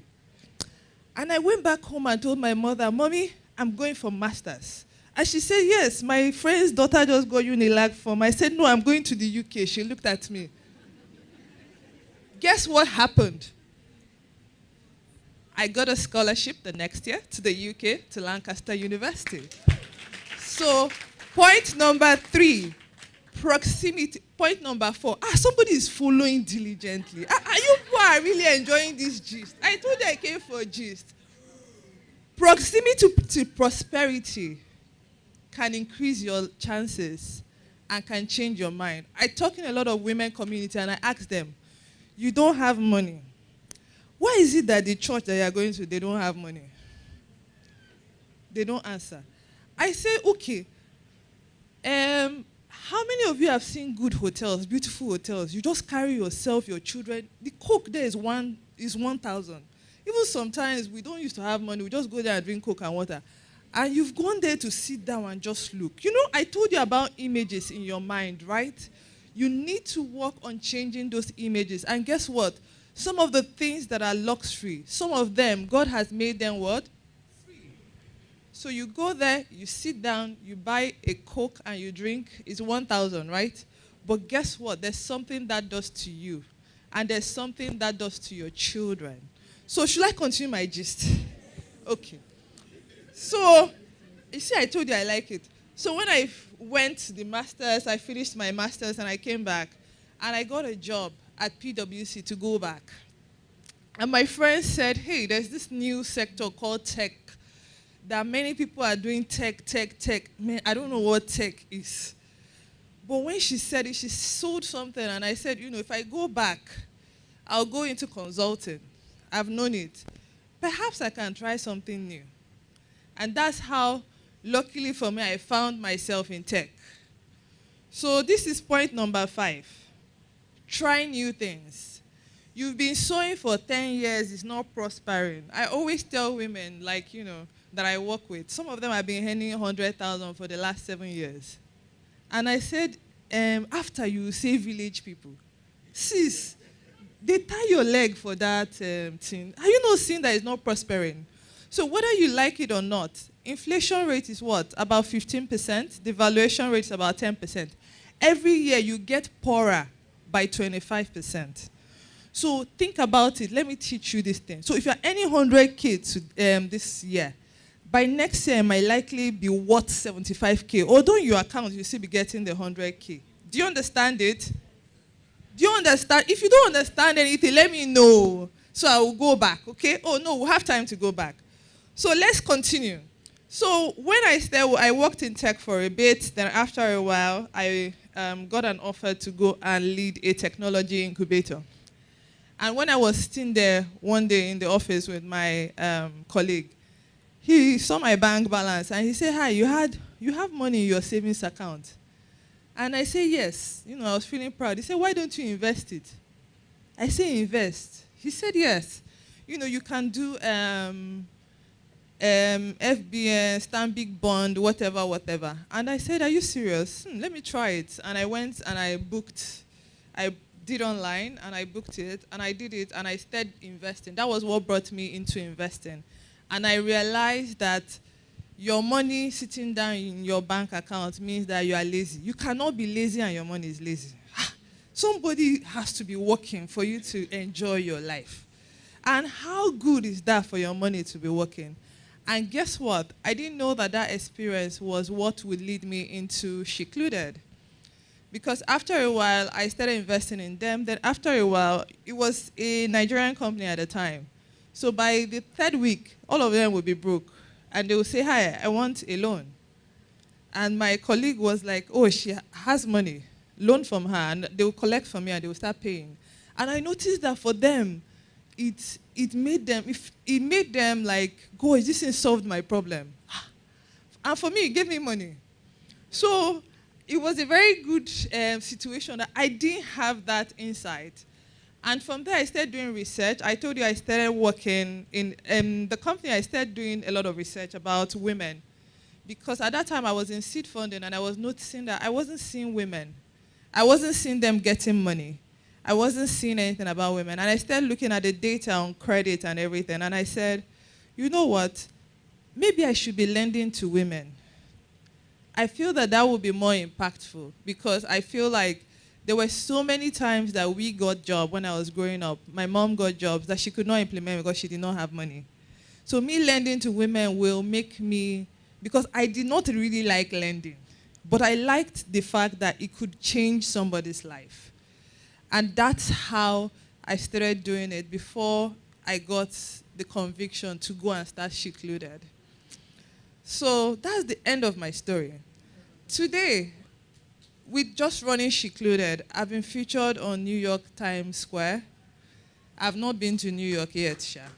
So I've been featured in, as in, I've done and I've met so many people that have changed my life that if I did not take risk, it will not have happened. There's a quote that I like by Steve Jobs that changed my life. He said that we're all living carefully as if we have anything to lose. Your destination is death. You're already naked. So every time that family problem wants to come to your mind, I want you to remember your destination is what? Death. So it's not, you don't have anything to lose. You know, I see some people who say, I will lose my children, my husband. You already lost everything, sis. You're going to die.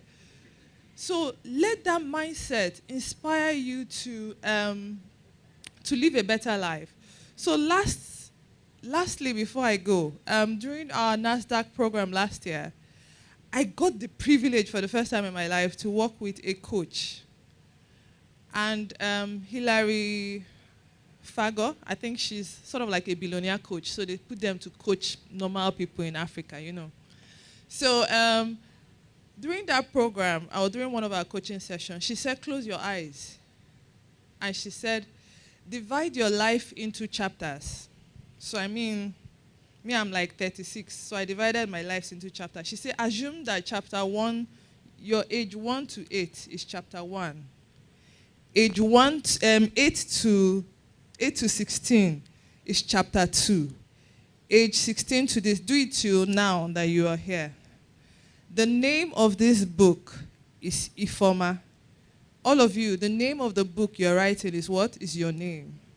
She said, chapter 1, give it a title. And I wrote down the title. She said, chapter 2, think about the things that happened in your life and give that chapter a very good title. And I did the same thing for each chapter. And she said, now you're in chapter 7. What is going to happen in this chapter? And at that time in history, I realized that I had the privilege of writing the chapter of my book before it started. And I wrote it. And I said, no matter who is there with me or who is not there with me, I'm going to live the life I want. I said, nobody will define my reality. Nobody will cage me. Nobody will give me labels. Any labels that they give me will not get into my book. I will give myself the labels I want. And guess what? When I went back through those chapters, I realized that for many chapters in the book called Ifoma, I was just a passive player. Can you imagine getting to the end of your life and realizing that this book that has your name, you did not write one chapter. So, and I made a very good discovery. There is one chapter that I pushed very well. The one that, I got the scholarship to the UK and did all these things. That chapter I was really pushing. I noticed that chapter was one of the most interesting chapters in my life. And today I'm telling you that you're writing a book. I know you have kids. I have 3, in short. I'm expecting the 4th one. Sometimes I'm like, gosh, how did I get here? But I want you to know that this book, they will just be subjects in those books. They are not the character of those books. Thank you very much.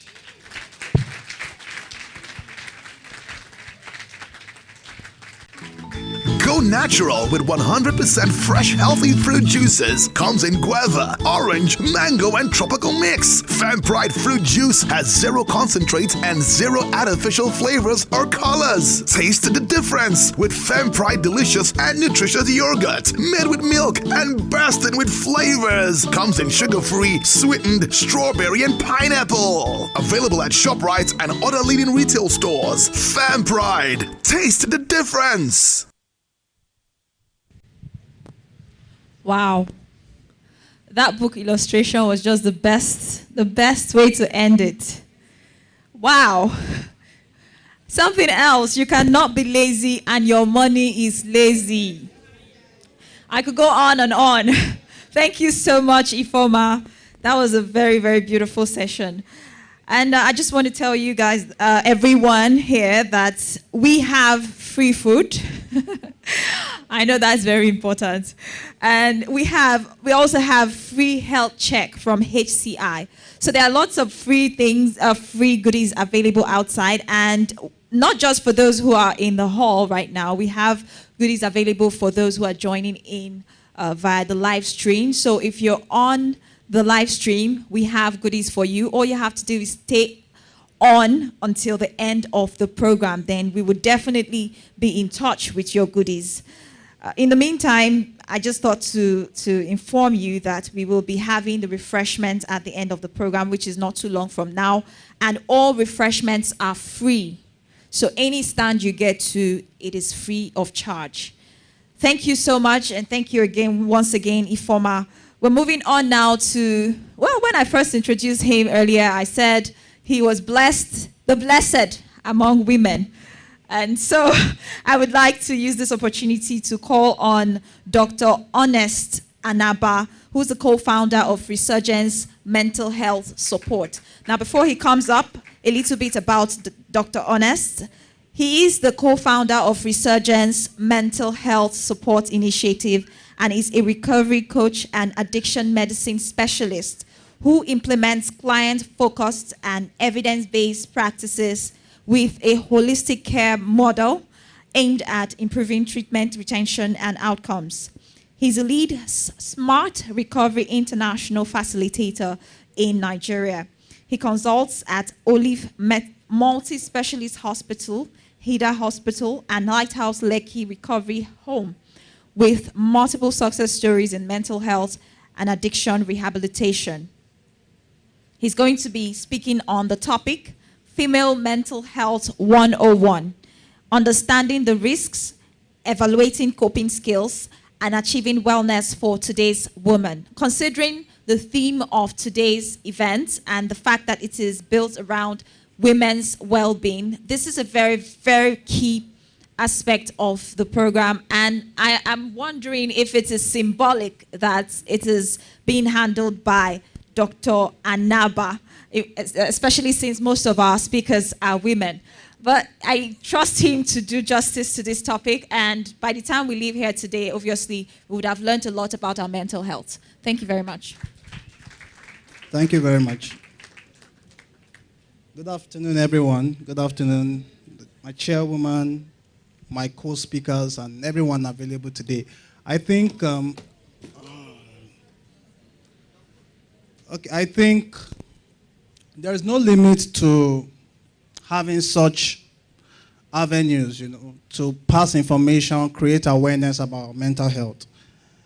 Mental health is something I think many of us, we don't pay so much attention to for several reasons. Yeah, because understanding we are from a developing country and there isn't so much done when it comes with advocacy. But I know right now there's so much happening, and I need to commend our sponsors of this program. I need to commend all our facilitators here. I need to commend everyone that even had to make every effort to be here, because it starts with us, and information is power.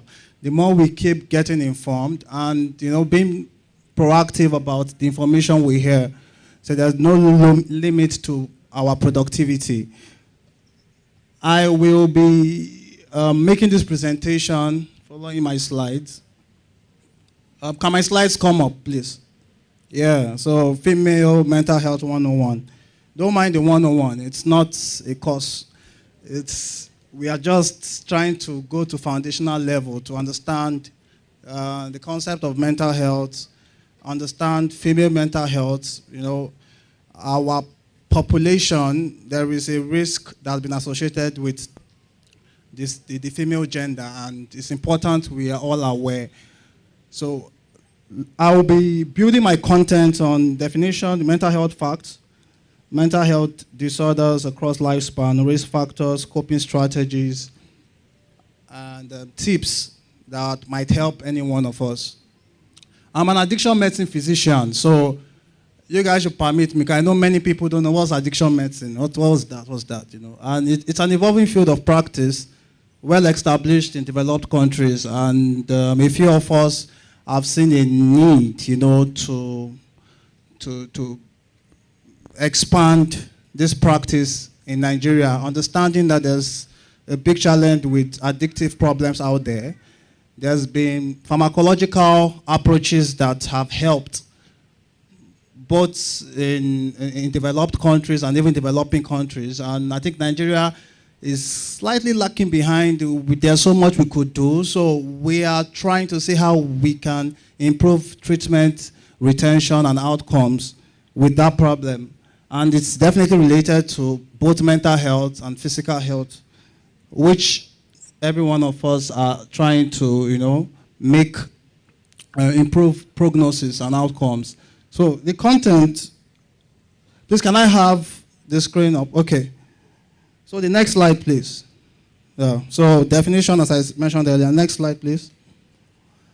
So, yeah, this is statistics of mental health in Nigeria. I think it's important we all know. WHO released a study that says 1 in every 4 Nigerians suffers from mental health issue. Less than 10% have access to the care. Nigeria ranks about 15th in the world in the frequency of suicide and highest caseload of depression. Whoa, staggering numbers. We don't know. We are sitting on a time bomb. There's a mental health crisis in Nigeria. And the earlier we are all informed and we're aware about it, the better. So this is just for our insight. Next slide, please.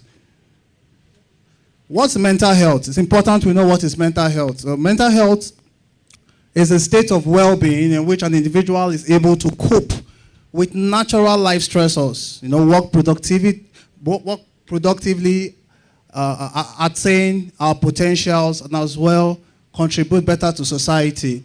What does this tell us? This is the significance of mental health. And mental health plays a huge role in productivity. It plays a huge role in how we aspire and attain our potentials. And it also expands the community at large. Next slide, please.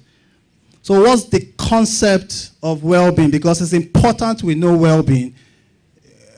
We can't be talking about mental health if we don't know well-being. What's well-being? So well-being requires multiple factors, and these multiple factors are intrinsic and extrinsic. When I mean intrinsic, so I don't use so much grammar here, it's all about what are these factors that makes us as individuals.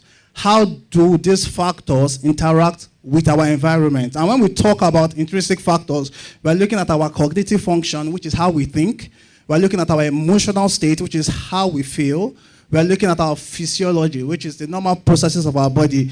And how do these factors interact with our families? How do these factors interact with our workplace, our school environment, and the community at large.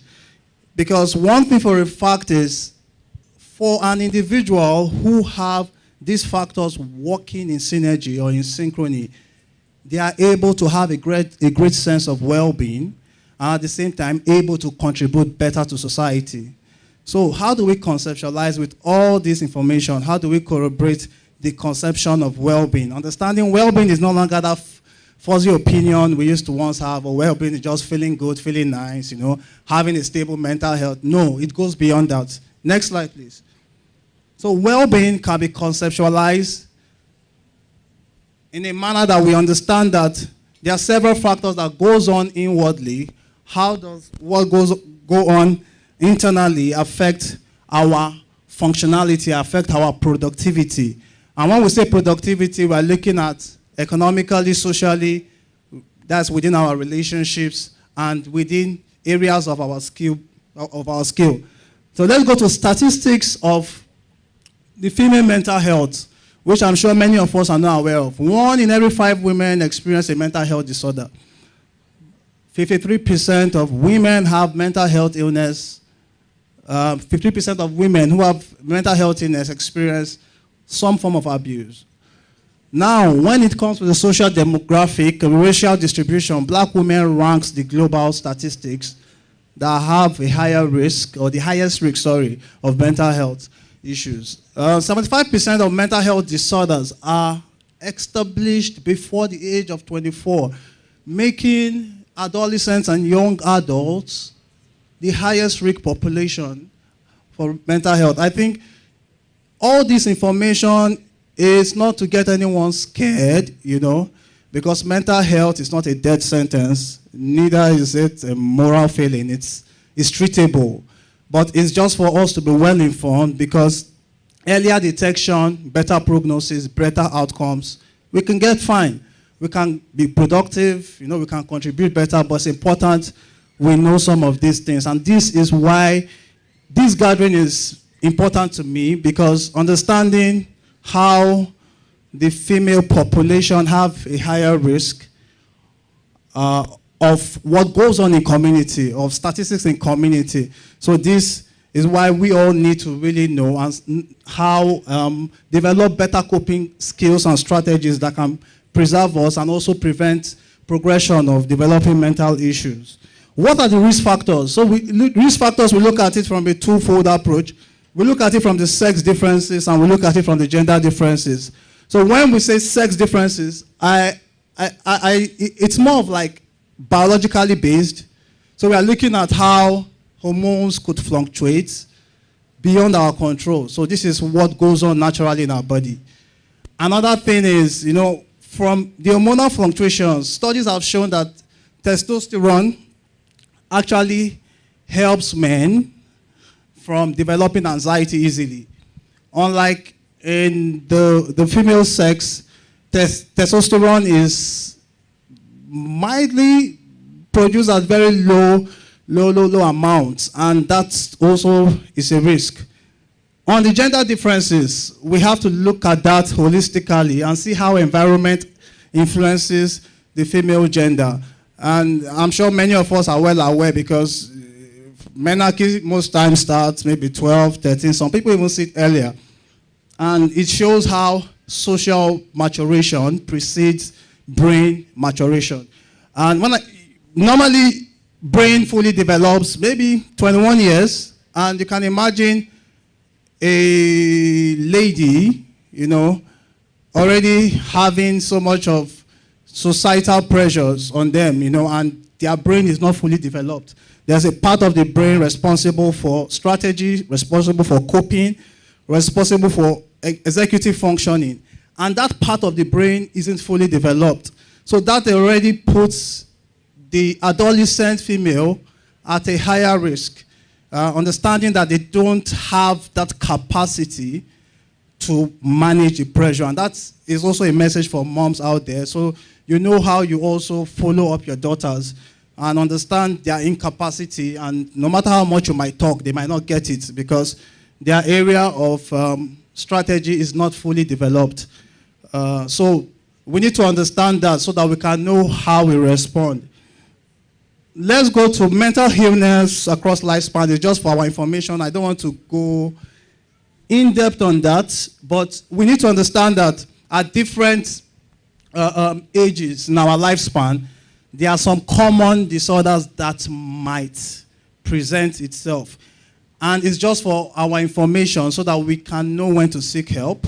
Yeah, so from the adolescents, which we had identified earlier as the highest risk population, depression and anxiety, there's like twice likelihood for a woman or a lady to develop depression and anxiety ahead of men. I mentioned earlier about the testosterone being formed like a protective factor for men.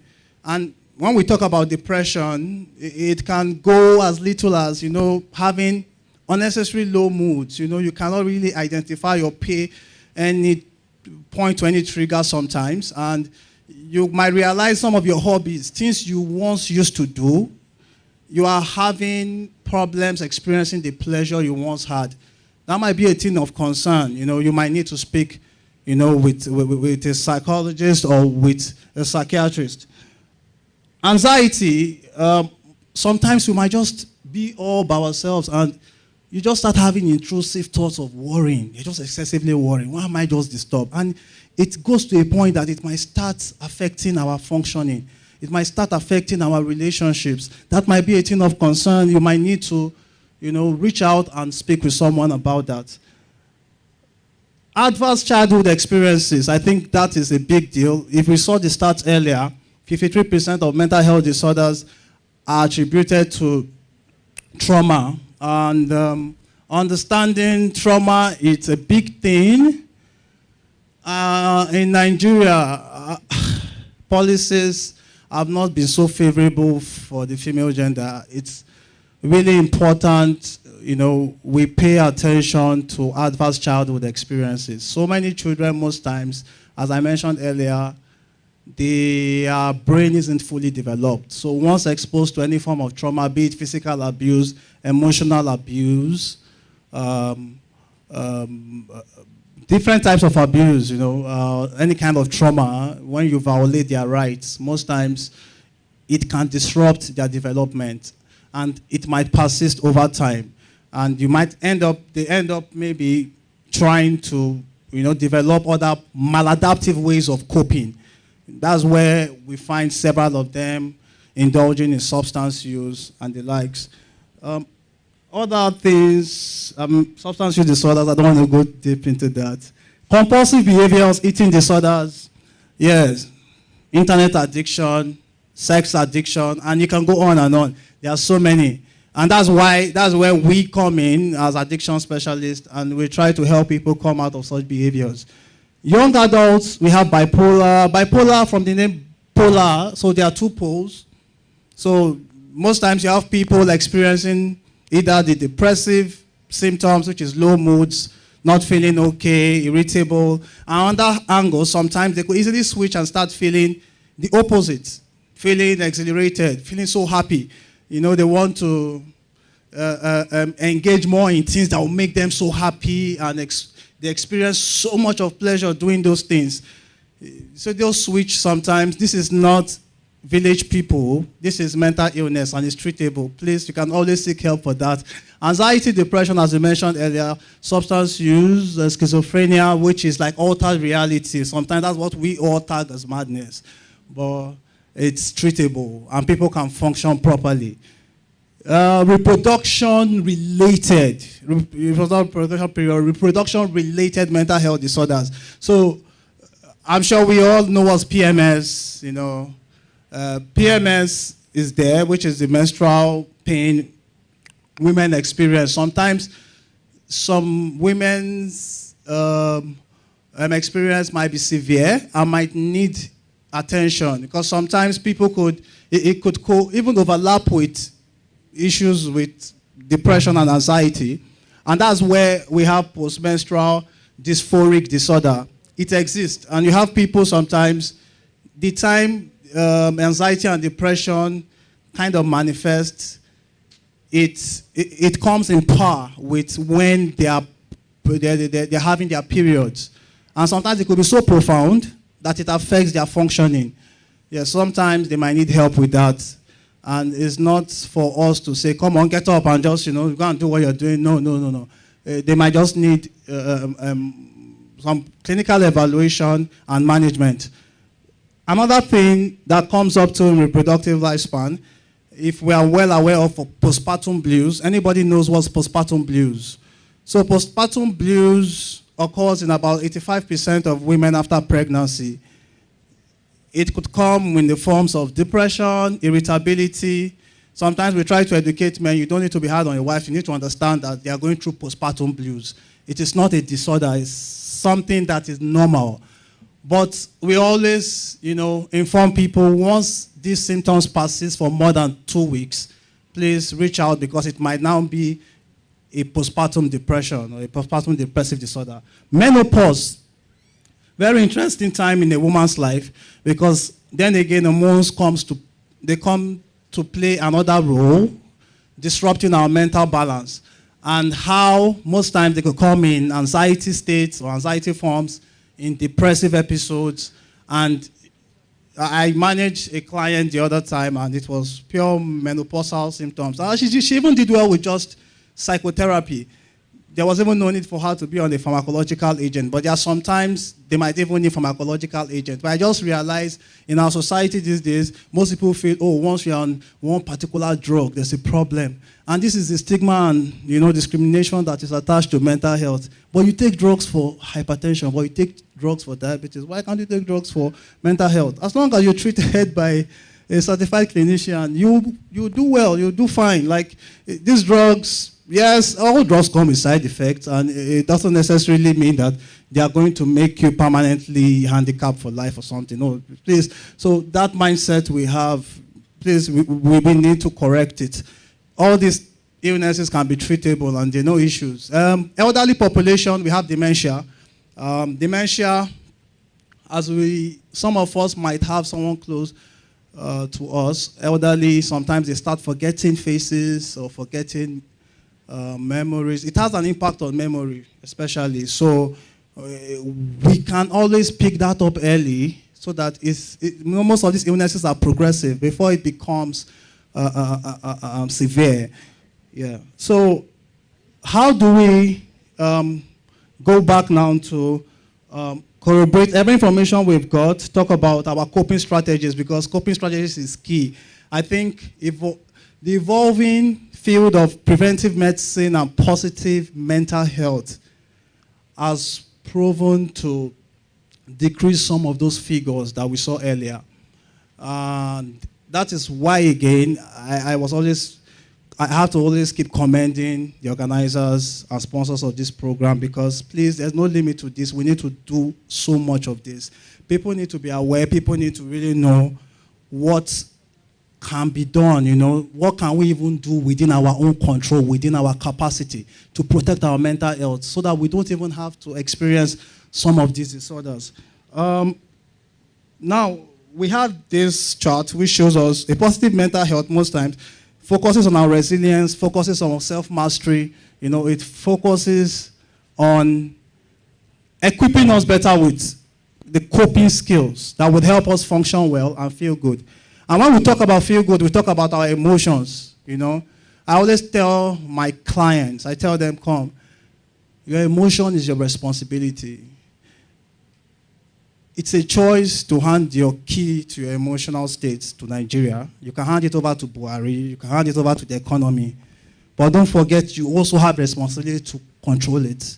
I always tell them that. And it's just a choice. And by the time you start this practice, before you know it, you just realize most times like things are not just really getting to you. Yes, this happened and it didn't make me feel good.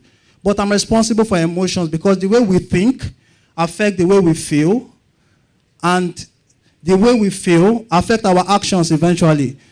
So never hand over your responsibility to a man or to your country. It's your responsibility. Functioning well, we look at psychologically based how you can actually, function within your work environment, function within your family, socially functioning within your relationship angle. So next slide, please. So let's go to tips that can help us. So it's for, I'm giving tips. I believe in autonomy. Because it's an ethical principle we all adopt when we practice. We don't enforce care. We can give you principles. You can look for what works for you. Building relationships is very important. Our chairperson today was talking about networking. Positive relationship has shown to be more influential in with our wellness, with our well-being. So what social connections have you made so far? You can go back and introspect. What associations can I join that can actually help me, that can improve me, that can help me? It's a choice. So you can think about it and look at what you could do about that. Exercise and staying healthy. Exercise and staying healthy. I know we hear this a lot, and sometimes it sounds like, man, walk. It happens to everybody. I was speaking in a conference sometime late last year, and I was telling them it can even just be 45 minutes walk. It can just be, sometimes some of us are so comfortable in driving, and you can just take a walk to this place. It can go a long way, because physical health can improve our mental health. They have a very strong relationship. Staying healthy, we look at our diet, try and eat properly. One thing, too, I did not mention about exercise is that it also helps in those hormones that modulate our moods, modulate sleep. They are secreted when we exercise properly. So these are things we can do. This is not even about, I have a mental health problem, I have a challenge, and I need help. This is even something we can do just to be on top of our game. Another thing is developing gratitude. This is an interesting part. I have clients sometimes and come and say, I'm a failure. I don't know what's wrong with me. I just got this thing wrong. This thing did not happen. Sometimes I'm like, Titi, I understand that this might be difficult for you to deal with. But can you tell me the little things you've gotten right in life? Can you tell me the little wins, the little successes you've made in life? One thing we don't do sometimes, we are too hard on ourselves. And we can make that decision, to even say, oh, I even actually did this. I did that. I need to commend myself. Who's going to do it? You have the ability, you have the responsibility to do that. Because developing gratitude gives you good emotional experiences. It makes you feel good, feel better. Identify and use your strengths. That's one important part. See, it can go to as basic as just cooking. Even if it's only cooking in your life, you're not worthless. You're not worthless. You can just decide to do that thing I know I am good at. Keep doing it. Don't give it. Don't allow your husband to be responsible for your emotions. The funny thing is that sometimes I feel women don't know your strengths. I don't know. I feel you don't know your influence. Every son or in fact, every man has a mother or a wife.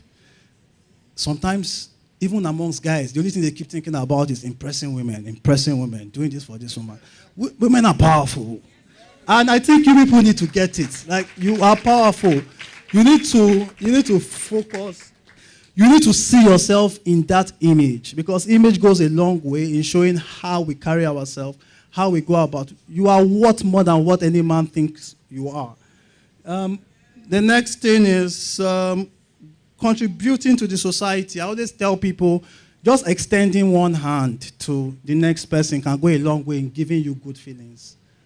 Yesterday, I received a call from a client's dad. And so we've been managing this girl, substance use, and she was also having several mental health challenges. And one particular day, my colleague received a message from some of these apps, that just tells people you need to pay, this person is owing and all that. And we sat down and said, no, we can't take money from this man anymore. Let's even just... And the man called me yesterday. It's almost 6 months, and I didn't even, the man ask for any money. And he just told me, I just told him, sir, don't worry. We are taking charge of your daughter's care. You can just go and take care of yourself. And just the gratitude he showed, like, I felt unique. I felt happy. I think maybe something somebody else can try. See, it can just be any little thing within your own capacity. You can decide to extend that hand of help to somebody. It helps that feeling. Remember, it's all about well-being, it's about wellness. Don't shy away from seeking consult. I always tell people, please, see, one advice I will give you guys, because I know it's a bit difficult. I learned we only have less than 200 psychiatrists in Nigeria. And from our statistics, it's estimated to almost about 50 million people with a mental illness. So you can see the ratio is crazy. It's ridiculous. My advice, please, even if it's a counselor's number you have, everybody should just make that as a duty of call. Have somebody's number on your phone. It can go a long way to help you, how you can go about helping either someone close to you or yourself. So, former president of Mongolia, in 2012, in the United Nations General Assembly said, women are the backbone of the family and the bedrock of the nation. You people need to know that you are the bedrock of every nation. You are the backbone of every family. So if you know that, you can understand the impact on society. So the earlier we take responsibility for our mental health, the better we can do in our society. Let's build on what is strong and fix what is wrong. Thank you very much.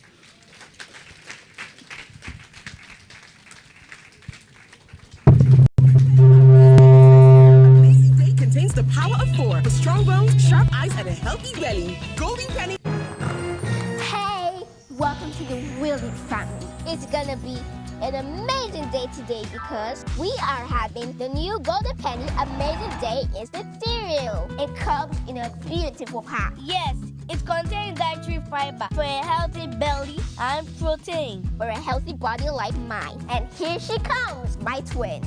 Wow, that was a strong kick. Because Amazing Day contains calcium for strong bones.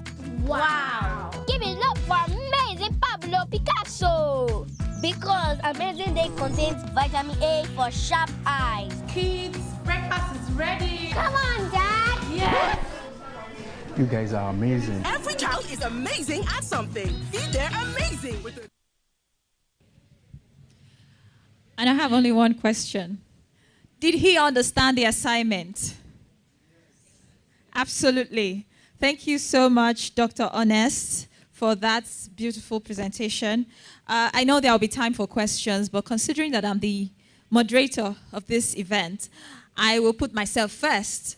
And the question I'd perhaps like for you to address, maybe when you're called upon later on, is do you think perhaps one of the ways to spread awareness for mental health is to rebrand mental illness, rebranding it in the terms of how people relate with it? Because a lot of people will just think, once you say mental illness, the first thing that comes to their mind is madness.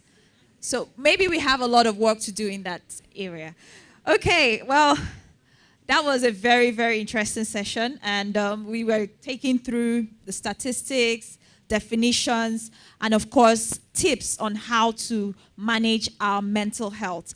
The theme for this year's event, the theme for this year's Pride Women Conference is around mental health, well-being for women. So there was a definite need for that particular session. Moving forward we're going on now to the next speaker, which happens to be the last speaker for today. And this is particularly important to me because, well, yesterday I got 2 offers for a job, and one of them is remote, the other is full-time, physical job role. And I'm in quite a dilemma. So I'm really interested in hearing what our next speaker has to say. She is Nosa Aigbe, and her career journey began as an account officer managing all the corporate society operations of a microfinance bank based here in Lagos, Nigeria.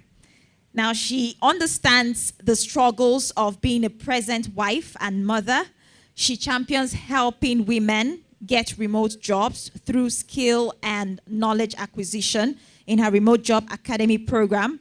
She also teaches how to create a balanced and grounded life that empowers anyone to create the life of their dreams. Nosa's testimony in marriage and career shows that you can create the life you desire as a woman today. And she will be speaking on getting a holistic grip on your life in the new normal. Please, ladies and gentlemen, join me as I welcome Nosa Aigbe.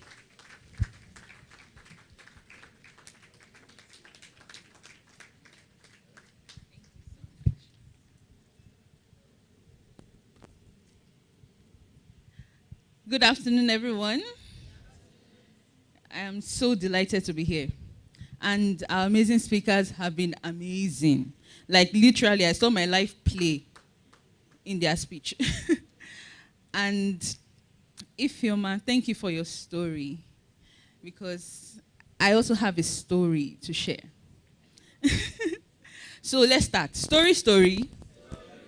Once upon a time, there was a lady called Nosa Aigbe. That's me. So I worked for a microfinance bank for a number of years. And everything was fine until I had my first daughter. Then I had to go pick her up from crèche at 7 p.m. at night after I closed from work. I had no help. This is Lagos. Two things I always said before I started work was I would work close to my house, because I have dreaded Lagos traffic since I was born. And it just keeps getting worse. So my job was like 10 minutes drive away from my house, and it was always against traffic, which was good. But you see, I always had to close late, and I couldn't help it. And you know, Hobby too did not like it. And he would say, why can't you just close early? What will I do? I was doing my best. I would try. I was getting queries for leaving office earlier than, not submitting my job. It was a problem. But one day, somebody said something in the office and said, I have a friend that works from home for Facebook. You see, it was like a bright light appeared. It gave me a vision of what I wanted. I said, work from home for Facebook. I said, that's what I'm going to get. So I made up my mind that day that my next job was going to be a remote work. But you see, I lacked the courage to resign. And my husband was not finding it funny anymore. So he told me, resign. And I said, no, it's not yet time. I have to get the offer first before I resign. Second note to self, you have to leave your comfort zone.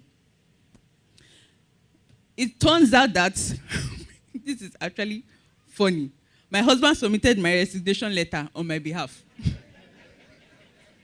He went to the office and dropped it and said, my wife is not coming here again. And I was mad. I was very angry. Family members came. He's your husband. You have to listen to him. I said, why will a man decide to rule my life and decide the course of my life? It's not possible. No way. I refuse to be at the mercy of a man. I cannot be wanting to buy Maggie and I'll say money for Maggie. No. This has to, You know now, I am the normal independent woman. I've always been independent. So this was actually a lot for me to take in. I became a stay-at-home mom.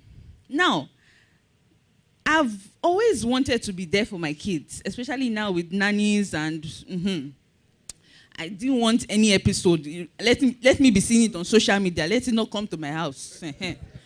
So I was like, I want to be there for my kids. So my only choice now was actually working from home.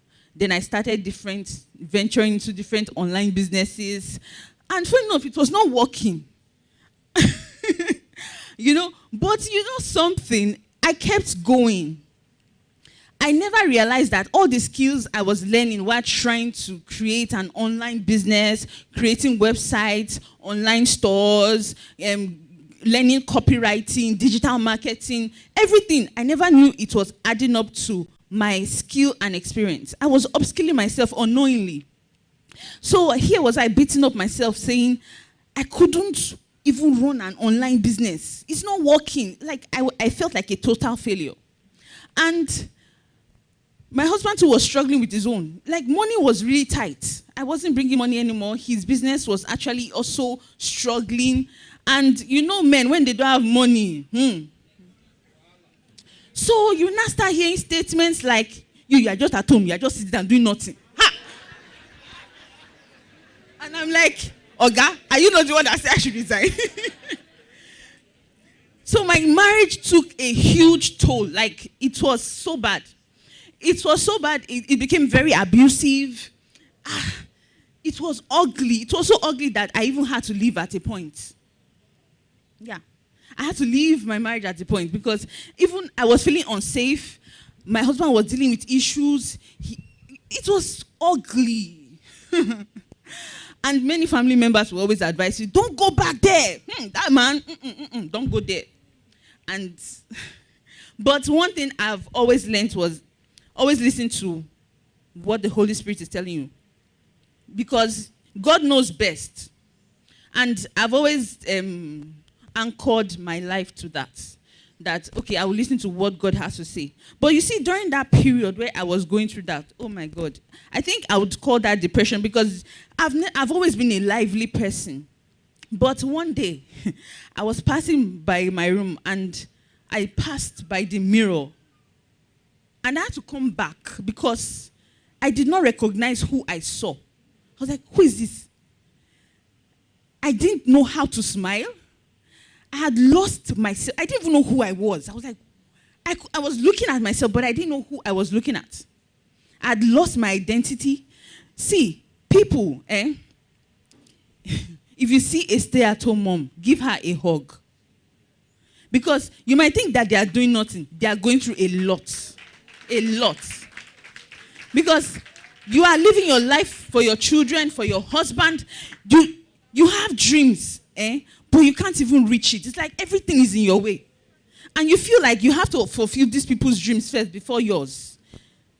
It is a struggle every day. And if you now have a marriage that is not working, it's like double struggle. So I came back and I started applying for online jobs. But let me just give a short story here. Now, you might say this is coincidental, but I do not believe it is coincidental because, number one, I've talked about leaving your comfort zone, and I've talked about upskilling yourself. So, first of all, you have to know what you want. So, I defined it. I wanted a remote job since my online skills was not working. I was like, okay, maybe I'm not just an entrepreneur. Maybe I'm a 9-to-5 person. So, whatever reason it was, whatever labels I was giving myself, whatever labels, I was listening to my husband say when he's not in a good mood and all of that, I was kind of almost believing it that I couldn't do anything right. Now, there's this person I've been following on Instagram, and I said, I want to work with this person one-on-one. I said it. I even talked to my cousin about it. I said, I love her. I love her entrepreneurial spirit. I love the way she inspires women, and I just want to work with her one-on-one. I said that, and 2 weeks later, she put up a, for a social media manager, and I applied. Guess what? I missed the interview. So I sent her an email, and I said, I'm sorry I missed the interview, and can we reschedule? And she agreed to reschedule. And she mentioned, so she said, if your village people are worrying you, tell them that they did not see you. So I said, don't worry, everything will work out fine. So it turned out on the interview, they had arranged everything. My husband would come back from work early. He would take care of the children. And, oh boy, my husband was not around. Stuck in traffic. Okay, neighbor. Call neighbor. Please, just hold them for 30 minutes and I'll be done. Neighbor was not around. So I had to do this interview with my children, and I had to bring out all the snack, cartoon, just for them to cooperate. Then I logged in. Interview started. The next thing, Mommy. But I still kept going on. They'll be asking questions like, what challenges do you think? And I was answering. Next thing my daughter came, she was dragging the phone. Mommy, who are you talking to? Mommy, let me see. Hi. And at that point, you don't even know what to do. But I kept yarning the yarn because I knew this was my moment. And she said, actually, I have given this job to somebody else, but I love your copywriting. I love your work, and I want to give you a role as my executive assistant. I have not created the job yet, but for your sake, I'm actually creating this. So you see, I said I want to work with her directly. If I had gotten the job of a social media manager, I would be working with the operations manager. But here I was working directly with the person I wanted to work to, just because I missed the interview. So God actually works, right? I said it and I got it. Second story. So I started working remotely with her. It was such an amazing experience. I learned a lot. And I wasn't so particular about the money. It was just the experience, her wealth of knowledge. It was amazing. I never knew that that would take me to my next phase. So the next phase was, okay, yeah, I'm done with this. I've learned a lot. Now I need an international job. So I said 3 things. I want an international job where I would have the most amazing founders and a managerial position, like Oga kind of thing. And my third thing was I want to have the most amazing team ever and an opportunity to grow my career. And I got, I was just searching online and blah, blah, blah, blah, blah. Then I just saw this thing. I read all the requirements. I said, oh, I can actually do this. So I applied. The application, 2 days, I was on it. I had to do a lot of projects, submit projects, this and that. But the good part was I got an email for an interview. So in the interview, I was like, oh, good. My surprise first was the interview was at night. So I said, oh, maybe they want to do it close of work. So it turned out in the interview, and the interview was, she introduced herself and said, we are from Toronto, Canada. I was like, you said? Wait, you're not in Nigeria. She said, no. That was when I realized it was actually an international job. Now, these people are amazing. I work with the best team in the world. I have the best founders as friends. And just the same 3 things I asked for. Is this a coincidence? It can't be. Why do I say this? This will bring me to my third part. I've talked about making a plan. You actually have to structure these things. I upskilled myself to get to this level. And I am still learning, because my next stage is actually to times 6 my earning right now. And I know that in the next 6 months to 1 year, I'm going to do that. See, there's no shortcut. There is no shortcut. You have to keep learning. You have to keep upskilling yourself. And as a stay-at-home mom, there's that temptation of no time. You have to create the time. If not, you will still continue to get stuck. Today, let me fast forward to today for a moment. Today, I work with a national firm even though I'm in Nigeria, and my marriage is beautiful. Like, extremely beautiful. Many people had given up on us, even on my street. People will say, I don't still understand. How is it that you people are still together? Because they saw when I left. And they're like, and they see us taking a walk on the street, and they're like, how does this happen? But I want to tell you how it actually happened. Which will bring me to my third point. No, it will actually be my 5th point. Getting God involved the right way. Please, I said the right way. Because growing up, we have been taught a lot of beliefs about God. This would actually bring back the topic of getting a holistic grip on your life in the new normal. The new normal being post-COVID, we have more homeschooling, more remote jobs, and all of that. But it's actually like a 360 life, because you cannot work successfully if your home is scattered. It will affect everything. You cannot work successfully if your mind is not at rest. So having a holistic grip is like making your life amazing in this crazy world. It's almost impossible to physically do it. That's why I always say you need the help of God. Now, I always say in the right way. And I would explain.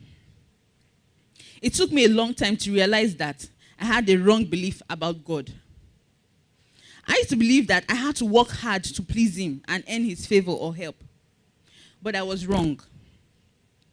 So let me introduce God to you. He's a loving Father that supplies and gives and forgives more than any earthly father would. You do not need to impress him because he goes all out for you. The moment I realized that, because every time something doesn't work, I'll say, I'm sure it's because of what I did. And then I'll blame myself and condemn myself and have all the negative thoughts. And do you know what happens after that? More bad things will happen. The moment I got this revelation, I changed everything about my speech, everything about my thoughts. I didn't just change it, I replaced it, because I say it's not enough to change it. I have to replace every thought. So the moment I get a bad thought, like probably my husband and I just had a quarrel, and I said, this marriage is over. It is over, I'm done. And then God will remind me, what did you say? Do you know what I do now? It is the exact opposite. It is so hard to do because your natural senses are seeing it. But then you tell yourself, thank you, Father, because you have given me a beautiful marriage. Thank you because my husband is wonderful. Eh? Meanwhile, a guy is shouting. Oh. Do you know how opposing these poles are? Like the doctor said, it is a choice. I just told him, I said, you are exactly right. It is a choice. I could continue to drown. In the 2 years, I'm still a stay-at-home mom, and I also work, right? I could continue to drown in the darkness, in being lost, in my identity and everything. Or I could make a choice. It was very easy for me to complain to somebody about my husband and say, hey, that's how I did this, that's how I did that. But I realized that every time I complained, it kept getting worse. Every time I complain about my state, I don't have money. Oh, it's because I don't have money. Oh. It's just because I don't. That's why this man is just doing me anyhow. Things kept getting worse. But the moment I changed it, in fact, I changed it to the point that when my husband says something negative, I'll say, we don't say that in this house. So if you are saying, I'll say, thank you, Jesus, because we have money and you have blessed us. So the moment he starts saying, this client has not paid, I say, thank you, Jesus, because this client will pay us. Even if he does not pay us, you give us better clients. Do you know that I changed it to my husband too? He has no right to think negative when I am there. And guess what? It recreated our reality. You know, when he dropped me off this morning, he said, I'm so proud of you. Like, because even my parents are surprised. Like, how did it go from this bad? Like, the whole family had given up. Like, this is an ended case. To this that I see. And people are like, you people are so beautiful together. I said, oh. Really? Yeah. So that is why I, go all out to see how other women too can get remote jobs. Because I remember when I got my first salary working from home, when I got the alert, I was like, this was before COVID though. When I tell people I work from home, they say, how does that work? Because it wasn't normal. COVID had not come. It was after COVID that people now saw it as normal. So when I say I work from home, they say, so they are paying you salary and you're at home. I say, yes. Why are they now wasting money? They're not seeing what you are doing. I said, they are seeing what I'm doing. So when I got my first salary, when I showed my husband, he said, they actually paid you. You have been at home for 1 month. And they paid you. I said, yes. Do you know what that first salary did for me? Apart from the fact that it was so unreal, it gave me value. This was me that was thinking I could never do anything right. Like nothing was ever going to work for me. All of a sudden, somebody was paying for my skill. Hey, I have value. Somebody paid me now for what I did. I'm important. And the second thing that happened to me was, it gave me the license to dream bigger. Like, if I can do this, I can do bigger things. That was when I started thinking, oh, I can actually work for international firms and be appreciated and be paid well. You understand? So, and right now, you know you have to grow. You cannot continue to stay in one state. Where I am now, I get to meet with clients from all over the world. My team members, they are from all over the world. India, Mexico, America. Like, I have team members from all over the world. It exposes your mind. It makes you think, oh, wow, this is actually possible. Now my dreams are bigger than when I first left my microfinance bank.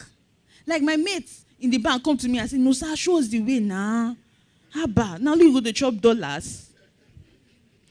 So I say, yeah, because I really believe that women, now they suffer and pass. The men, they are okay. They can be okay. But the women, a lot of women are suffering, especially in marriage. And with the African setting that we have, a lot of more women will suffer if we don't actually start helping. I'll tell you a brief story about my neighbor. Now, this lady, back in the 1990s, she was well-to-do. Her business was very good. She was traveling all over the world. But her husband, I don't know. So he told her to stop. And she agreed. She stopped. Because he was working in a very good paying job. He was a manager in Coca-Cola in South Africa. So everything was okay. But she stopped because the husband was doing well. Then the husband lost his job. Now, the suffering started. She couldn't go back to where she was coming from because she didn't even know where to start from. All her capital, they had eaten it. As I speak to you, apart from the fact that her marriage is very abusive, you know, she opened a kiosk to sell food because she really cooks very well, right? So she opened this small, it's really small, compared to where, you know, in the 1990s, somebody that gave my husband 100,000 naira in like 1995. That's like more than 1 million today.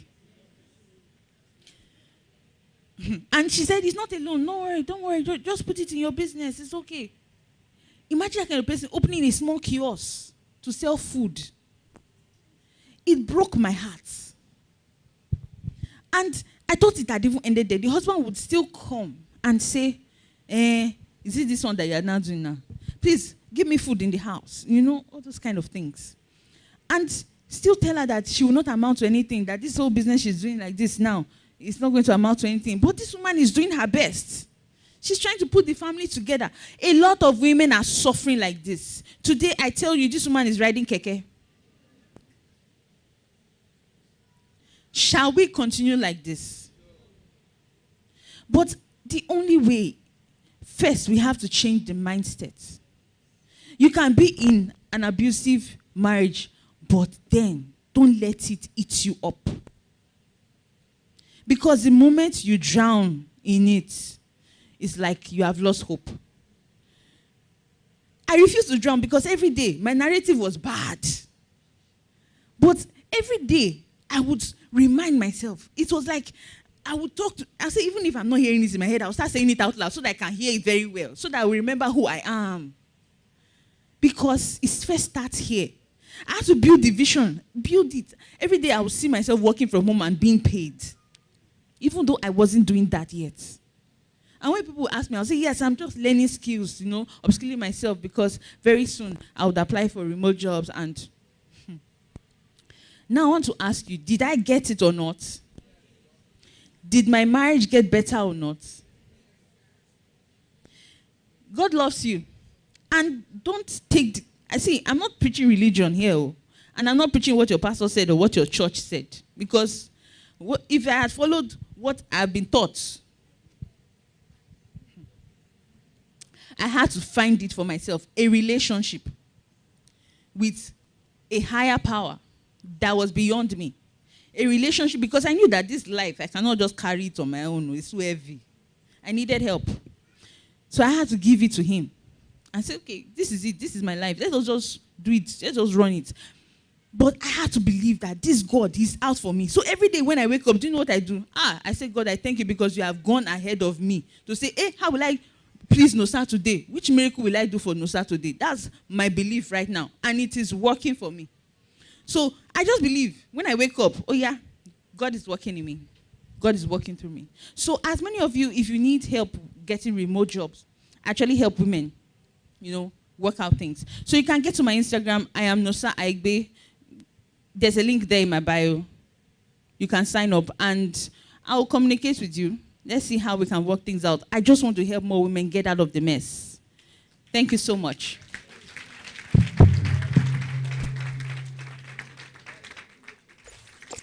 Doctor, I've tried all manner of weight loss therapy, but none is working. I pant a lot when I take few steps. My clothes are becoming so tight on me. Your vitals are okay. I recommend you get HCI Health Supreme Plan.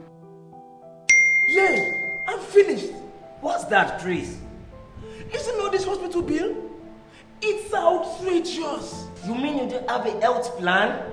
Come on, bro. Come to the better side of life with HCI Health Supreme Plan. Yes, you too can enjoy these amazing benefits when you subscribe to HCI Health Supreme Plan. Enjoy multiple benefits of health insurance cover, life insurance cover, access to gym and spa, telemedicine, personalized health tracker, discount purchase at pharmacies and other partner outlets. For more information, please call 0807-759-0019 or email feedback at healthcare-ng.com. HCI Healthcare for quality healthcare management. And yes, I'm just going to go off of that and remind us that HCI is going to be giving out free health checks to everyone who wishes to have it. So once we're done in here, you can always meet the health practitioners outside for a free health check. And there are other free products outside as well. So once we're done here, please don't be in a hurry to leave because these brands have brought in free products for you. So you want to, as much as possible, get the best that is available today before you leave. And please, once again, let's put our hands together for Nosa for that beautiful, beautiful session. I noticed today that some of the speakers were very, very particular about their sessions and storytelling. And I'm someone who believes a lot in storytelling. I think sometimes the things that people would miss when you're coming on and just giving them a lecture, not that anyone here has done that today, but I can understand why everybody or most people would relate better with stories because everybody has a story, and when they're taking you through a journey, then you can see how they have handled every single situation. So once again, please, let's put our hands together for all of the speakers we've had today. They've been amazing, amazing, amazing. Thank you so much to everyone who honored the invitation to speak at this event. I would also like to call on, we'll have to bring someone back. I'd like to call on the chairperson of today's event. She kicked off today's conference with a powerful, powerful message. We'd like to have her come back and give us the closing remarks. If you would do me the honor of, once again, put your hands together for Olato Candidate Johnson as she gives her closing remarks. Thank you. I think that the conference organizers deserve a huge round of applause for this. As well as, of course, all the speakers. We've learned so many lessons today. We've learned, one, how powerful we are as women. We've learned that we need to manage our work, our home, whether single or married, and how we can depend on one another. I believe that women are a connection powerhouse. And when they're determined, they can do anything. We've learned that we can do it and that we have such huge inner strength that allows us to do this, allows us to do anything that we want to do. We've learned how important it is to own our own financial journey And let me say that Ifeoma's transition to the UK was a result of a serendipitous encounter that I was speaking about. She wasn't thinking about going to the UK because she didn't even think she could afford it. And then she heard somebody say she was going to the UK and she got a scholarship. Now, question, if she hadn't followed up on that scholarship, would she have gone? No. But she did. So this is exactly what that means. She heard something and she followed through. We've learned also that we received a deep insight from Doc into the risks of mental health.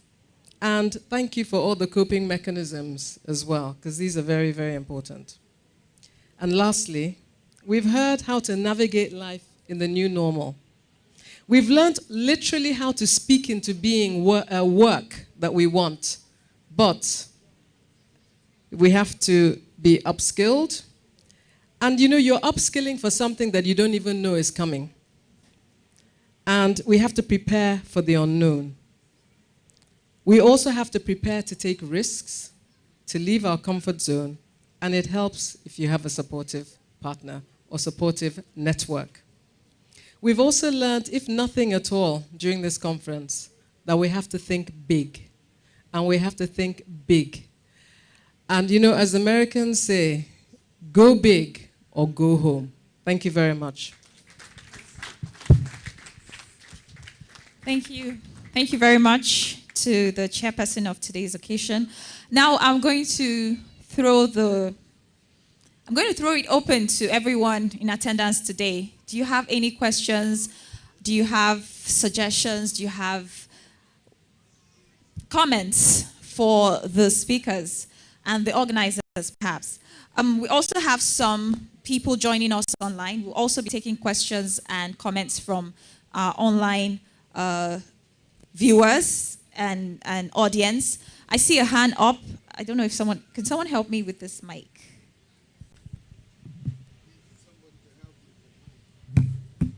So you can go ahead and ask your question and direct it to any of the speakers that you'd like to answer the question.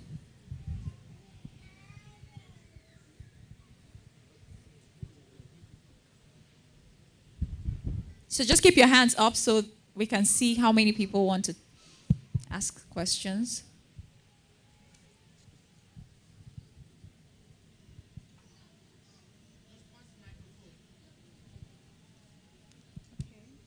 Good afternoon, everyone.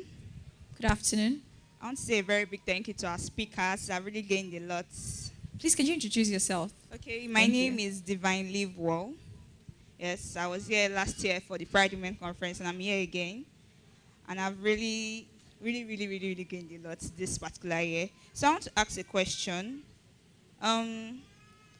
The person I wanted to direct this question to has left the stage, but since everything we said here was somehow interconnected, I'm throwing it open to any of our speakers who can take charge of the question, and also to our doc too. So I want to ask, how does a lady who fell off balance or lost her reputation along the way, how does she regain herself, like in the society where she is? Maybe she had something happen to her, then something happened, then the whole society started blaming her or painting her black for this particular thing. How does she regain herself with that same confidence she had before? How does she stand up again and find herself where she is?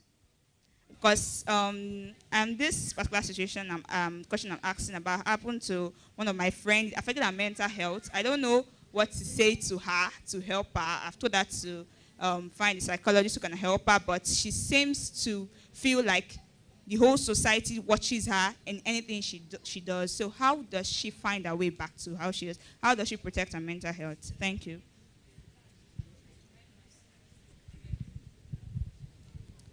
Okay.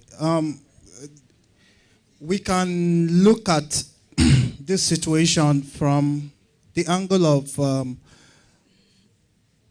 the beliefs we make out from experiences. So the first question I will ask her is, what evidence, verifies or validates that she's lost reputation? That's the first question. Who says she's lost reputation? Is it what she's making up in her mind, or is it what she feels someone is telling her or what people are just saying. Why I'm saying this is because the beliefs we make out of experiences determines the emotions we create. And the emotions we create ends up affecting how we end up reacting to that experience. Remember, life is never meant to make you happy. Now, if you feel your expectations, your life expectations should always be as you made it up in your mind, you would always keep finding life controlling your emotions. So, one thing first is, if she feels, oh, I've lost reputation, she needs to understand she's telling herself that nobody is telling her that, Because no matter what you do, life would always be life. And you don't use life experiences to define ourselves or to define who we are. Life will always be life. People will always be people. You can even do good to people and they will still throw trash on you. So you need to understand that always keep our belief system within our control. Let us rationalize it as much as we can. Is it realistic? Me saying somebody should not react in this kind of manner, or life should not present itself in this kind of way. Who told you life will not present this kind of way? Do you have control over that? So we keep our beliefs within what we can control, which is our emotions, which is how we can respond, how we can react to some of these things. I think it will help us deal with such situations better. I hope this would help your friend, or whatever I say might be helpful.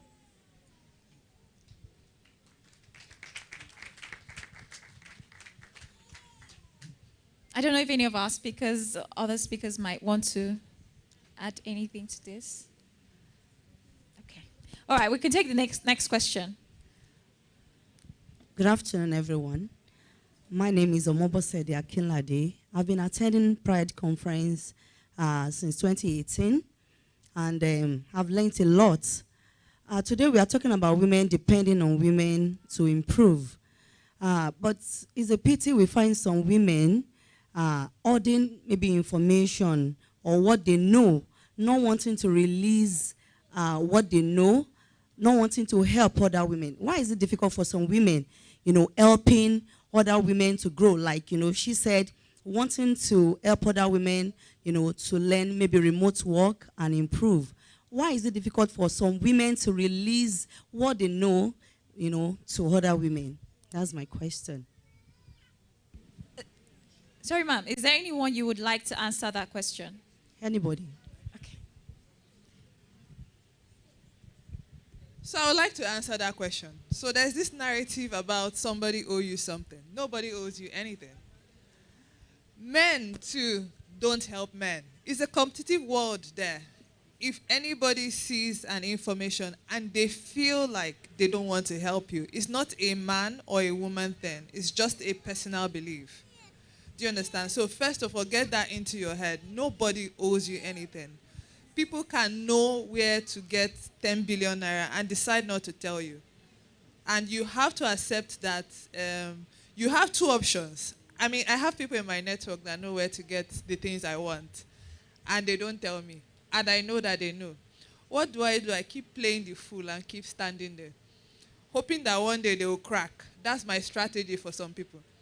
Some people, my strategy is that, life is about being very objective and not emotional. Some of them, I look at them and say, this person is not worth my time waiting for them to crack, and I walk away. Do you get? So have that mindset that nobody owes you anything, and people have different beliefs, and some of them, their belief is that I don't want to help you, and that is perfectly okay. Thank you.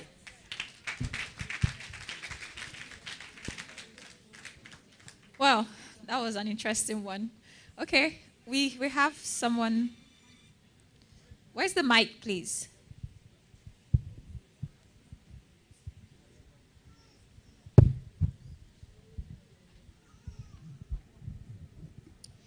Good afternoon, everyone. My name is Esther Ndu, and this is my first time attending Women's Pride Women's Conference. And I'm grateful to all the speakers. I've really gained a lot. But I have this question about this online business thing. How do we know which platform is genuine? Because there are many of them online now. You don't know which one you will do, and then they will scam you. So how do we really check to know which online business is really genuine? Like as she was talking, I was already checking on my phone here, and I saw one immediately on WhatsApp. But I'm even scared to even do anything because I don't know which one is which. We've been hearing stories of people being duped. They've invested here, this and that, and then at the end of the day, it was all scam. So how do we know? What do we do to help us check to be very sure that this platform, this one is authentic and this one is fake? Thank you.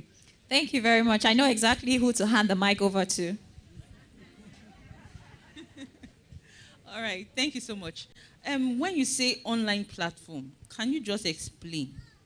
Because are you investing or am I getting the question wrong? Yeah, explain, please. For the investment, like Okay. there's some, the one I just saw now, they said something about in dollars, you pay 12,000 naira, in 7 days you get your return, No. all those things. And I know why, because as she was saying it, this thing is happening. Many people are not really enlightened. They don't really know what this thing is. So they just hear online and they just want to just jump into it. So how do we know which one? I think we need to address it. Thank you for clarifying. So it turns out I didn't know who to hand the mic over to. So let me correct that. So hi. So when it comes to online, there are two things that we discussed today. One of them is investing, and the other one is getting remote jobs. So my school of thought for getting employment, any employment you go, they tell you, say, bring 10,000 before we employ you. Sis, it is a what?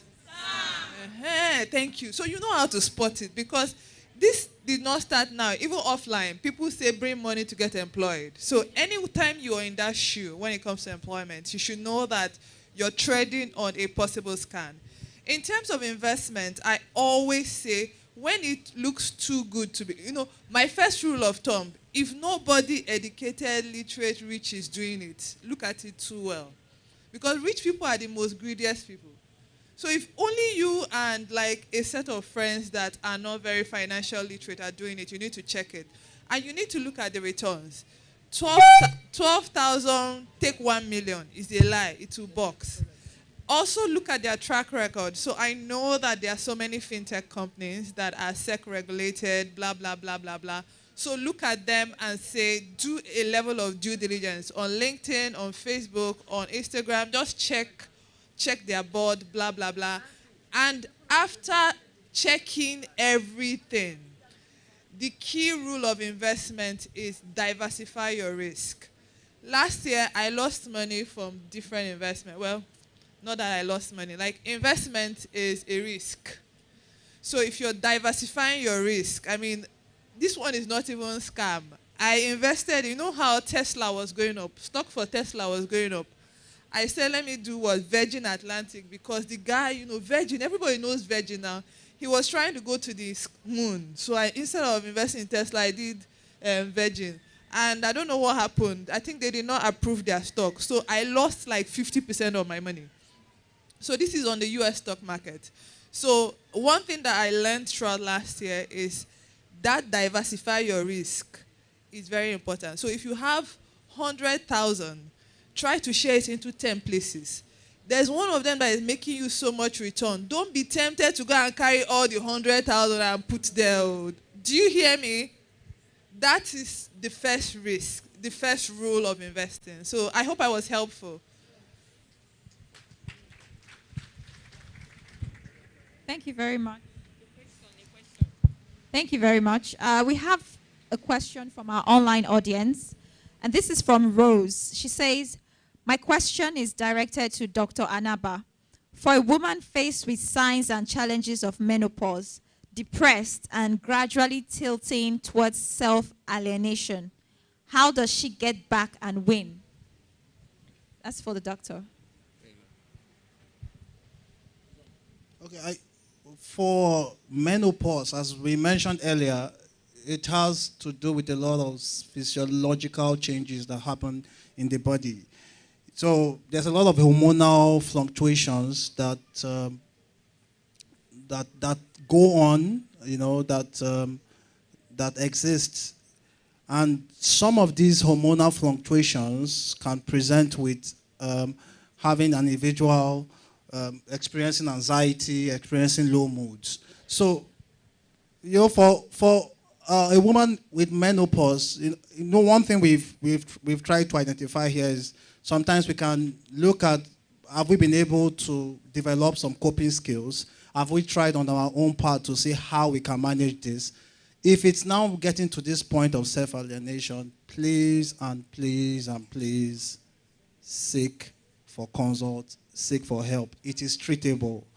It's treatable. It's not something beyond what a psychologist or a psychiatrist can help with. Most times, cognitive behavior therapy goes a long way and helps. Sometimes, if therapy seems not to be effective enough, there are adjunctive medications that can be used to augment with the therapy. And you can be rest assured, after about 6 to 8 sessions, you will see some significant change in mood and anxiety. So if a woman is experiencing menopause, now it depends on the severity. Most times they could be having intrusive thoughts of worrying so much, having low moods. Then if it persists for longer, sometimes you might just keep watching it. If it's tilted more to depression, we always say after 2 weeks. If it persists for maybe about 3 months, if it's anxiety, we always say, please just speak with a therapist. You will see changes under 2 months. Under 2 months, there might even be a need for you to be on some medications for a while. And after that time, you won't even see any, because we had this woman we managed the other time, and she's doing perfectly fine. Like, she's back to life, she's being productive, and she's even forgotten that she ever had menopausal issues and all. So please just tell the person to seek help. Yeah, there are treatment approaches, evidence-based practices that helps severe menopausal signs and symptoms. Thank you. Thank you very much. I hope Rose has gotten the answer that she was hoping for. And moving on now, we only have about 3 items left on the program list. And, well, this one is not there, but we have to do it. We have to appreciate the sponsors of this event. And to do that, I'd like to call on Chukwuemeka Anyamosigwe to appreciate the sponsors of this event. Good afternoon, ladies and gentlemen. I'll be very quick because the time is fast spent. I would like to appreciate all those who made today a success, beginning with Domino's, Eat and Go, Pinkberry. I would like to appreciate HCI. I would like to appreciate Molfix. I would like to appreciate Intercontinental Distillers, Flour Mills Nigeria, Stanbic IBTC, Just Right, Grand Products, Anyamosigwe Foundation, Muka, May and Baker, Quick Delivery, with our chairperson, GAIA Africa as well, our partners, Smooth. Thank you very much. Our media partners as well, Bella Nigeria, Lagos Moms Connect, Punch, Pulse, Pride Magazine, Women's Radio, Total Gossips, Eagle, and New Moms Hub. Thank you very much. I think next we'll call for the presentation of plaques. So we will have the publisher of Pride Magazine Nigeria come and present the plaques for our speakers and chairpersons. Thank you. So please welcome to the podium. Big round of applause to my dad, Mr. Charles Anyamosigwe. Distinguished ladies and gentlemen, did you have a good time today? Did you really enjoy yourself? Did we learn from our distinguished speakers? Doc, my head correct. Your head correct. You taught us a lot. It was brilliant. It was really brilliant. I don't know where to start. Is it from our elegant, poised, and distinguished chairperson? Wow. Something we're good. We thank you. We thank you. We appreciate your accepting, even at short notice, to chair this occasion. We learned a lot. I don't know about you, but I learned. One beautiful thing about this conference, from the beginning, God has blessed it in such a way that our speakers speak from the heart. They don't, they don't bullshit us, excuse my language. They usually say how it is with them. They don't hide anything from us. See two people here. Story. Once upon a time, the story where they tell us, they know teach us something. God bless you. Lady in red, I enjoyed listening to your story. I enjoyed how you told us to rely on ourselves, to rely on our God. You gave us your understanding of your relationship with your God. And that's why when I hear my pastor say, I say when pastor become God, I beg, say it to yourself, to your God in you. So I want to thank Her Excellency. Excellency, you were truly excellent. Regally dressed, your presentation.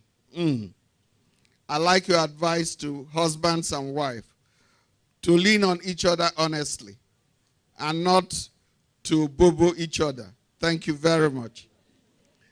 So, we come to the presentation of plaques to our distinguished chairperson who will step forward, and our EJ Love. Now you be this. Let me lean on you. That's my beautiful wife. So, I call on you to present the plaque to our new ambassador for emotional well-being. On behalf of the Pride Women Conference, you know, emotional well-being is our goal. We want every woman to be strong. I know who I am, who God says I am.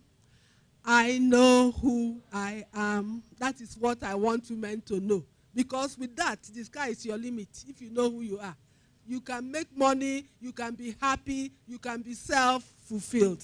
Please, I know I'm deviating, but I need to say this. That is what this conference is all about, for us to know who we are. So thank you, my chairman.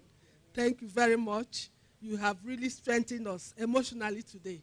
Thank you. On behalf of the Pride Women Conference, please. Come closer.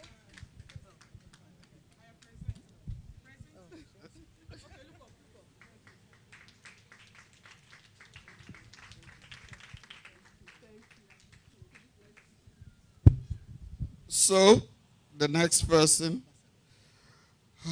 it gives me great pleasure. EJ Love, I don't go Ghana, come. Excellency, I dey come Ghana. So, please, our new ambassador for emotional well-being, Her Excellency, please come forward this way for the picture. Thank you very much. Thank you.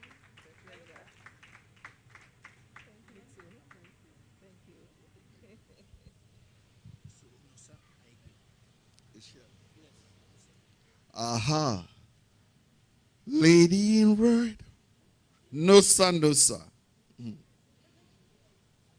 EJ Love, over to you.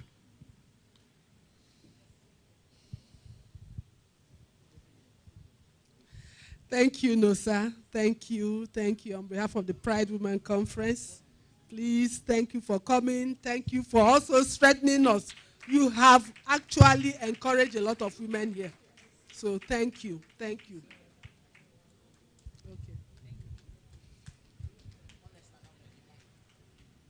Dog. Now you. So, over to you.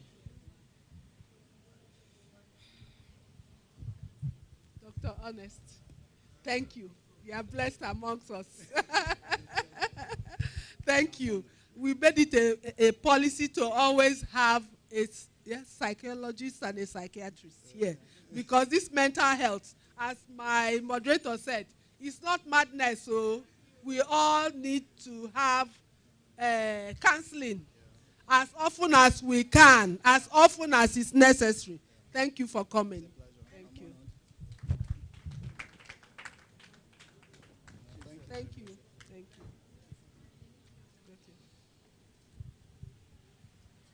I know a very popular song. Ifoma, Ifoma. No, besides, I won't marry you.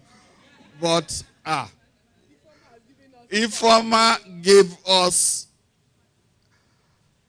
a beautiful story. Wow. And you know, it's always good when you come up on stage to be able to captivate your audience. Ifoma, you had me listening from once you stepped on the platform and unleashed your story on us. And there was so much to learn and to glean from what you told us. God bless you. And thank you for honoring our invitation to be a facilitator. Ije Love, please step forward.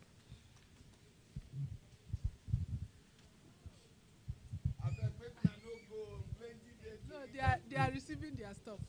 Thank you, Ifoma. Thank you for coming. Please, I would like to encourage our facilitators and speakers to make themselves available to our participants. For that is, if they call on you, please be gracious enough to offer help that you have preached here. Thank you for coming. Thank you. Thank you for my. Thank you. So for the group photograph, please, delegates, there is HCI, they are giving free health. May and Baker have some of their products for sale. The food is there. The drinks are there. The pizza is there. Intercontinental is here. Cold Stone. May and Baker as well. They are here. They are having some medical products as well on sale. But please do not go. We have more than enough engagement. So please just wait behind. In the foyer, we also have food for all of you. So please, let's wait in the hall first before we leave. Thank you very much.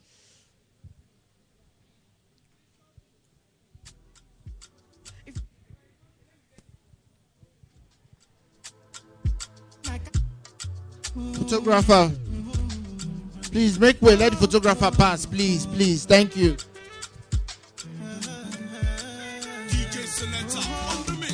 Well, she's fine. Pick up your chest, I swear. If you don't get money, they kill like there. When I face my fears, there's nothing I can do from here. For more in the first date, I make me. So HCI has a free healthcare in the foyer, free health checks in the foyer for HCI. You saw their advert to the free health check for the first 100 people. Please let our photographer, official photographer, come through. Sorry, please. Sorry, just hurry, please, hurry. I see. Take the photograph, take the camera from him. Sorry, please. So the free health check, we have Intercontinental Distillers here, we have Farm Pride. Sorry, please, just wait, let the photographer.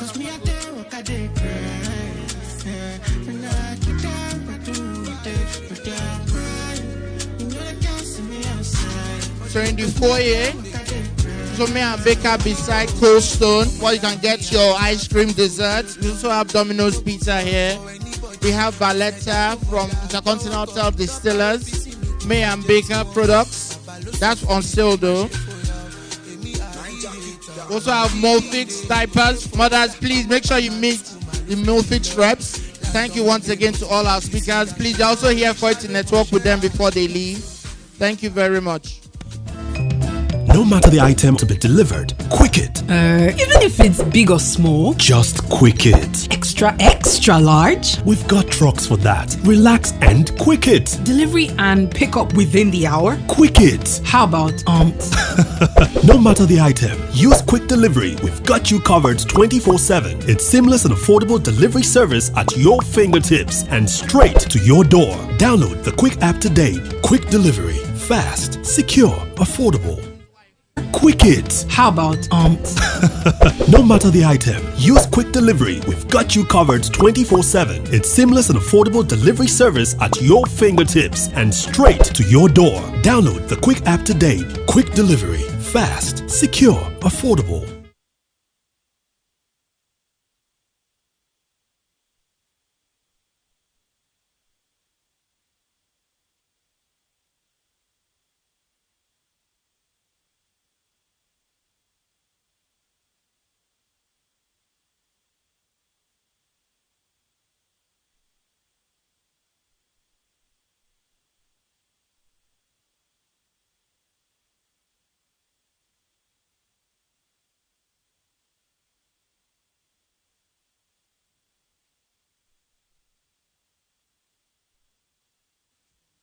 Before I digress, my girl, you told me that I'm not your love interest.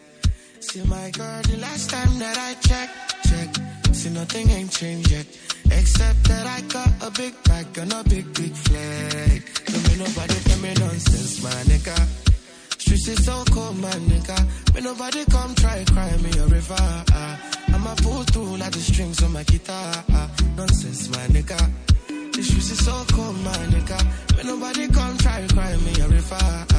I'ma pull through like the strings of my guitar.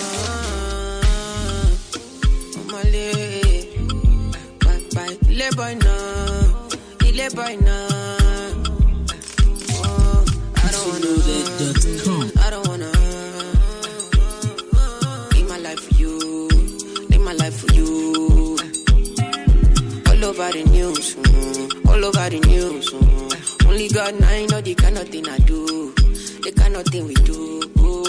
Man, I thank God I got the lead. Say God no ungodly. Oluwa I ain't comforting me. When these people they come body me. Man, I thank God I got the lead. Say God no ungodly. Oluwa I ain't comforting me. When these people they come body me. It's why I die sometimes. To any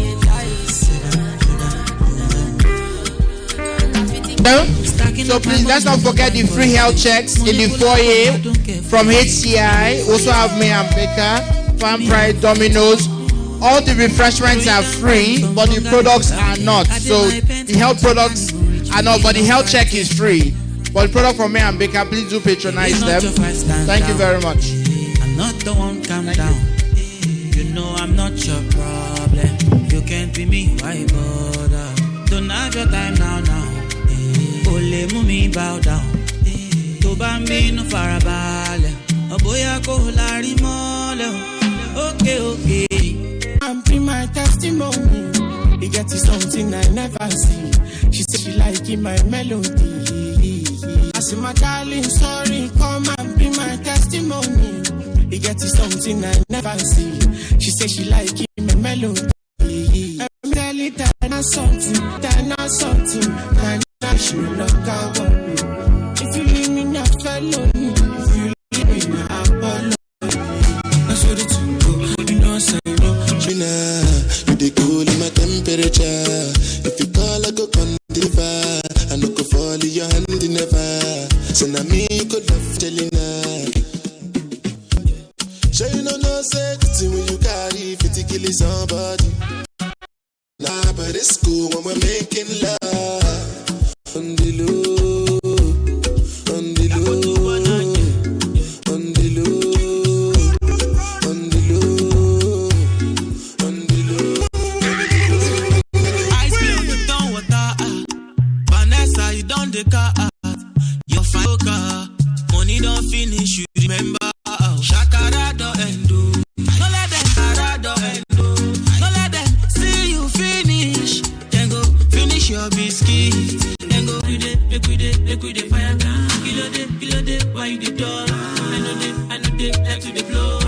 Give me chance, make I show you how I feel. Treat you special like a queen, cool you down, make we fire down. Oh yeah, yeah, oh yeah, oh yeah, oh yeah, oh yeah, yeah, oh yeah, oh yeah, oh yeah, oh yeah, yeah, oh yeah, oh yeah, oh yeah, oh yeah, yeah, oh yeah. Give me the green light. Oh yeah, yeah, oh yeah, oh yeah, oh yeah, oh yeah, yeah, oh yeah, oh yeah, oh yeah, oh yeah, yeah, oh yeah, oh yeah, yeah, oh yeah. Give me the green light.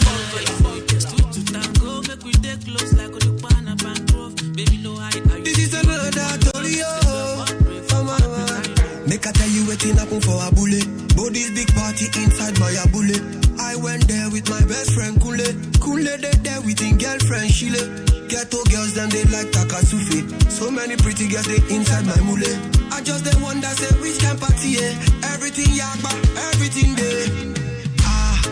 Oh shit, I get many girls with them they come from away. AJ boys and they like to throw away. Almost go babe.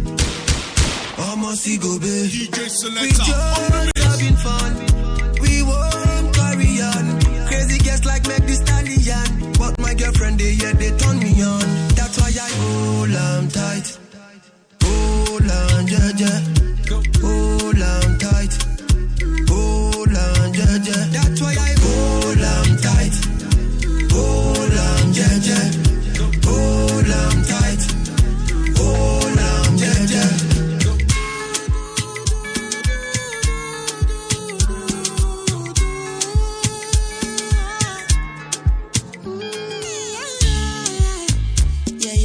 Sexy love what she need from a bad boy like me.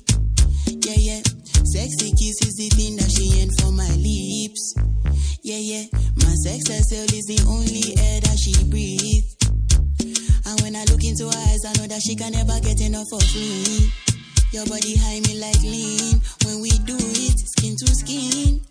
And as the rush they increase, I feel the drip in your V. Shorty say she feeling so, she grab my neck and she whisper please.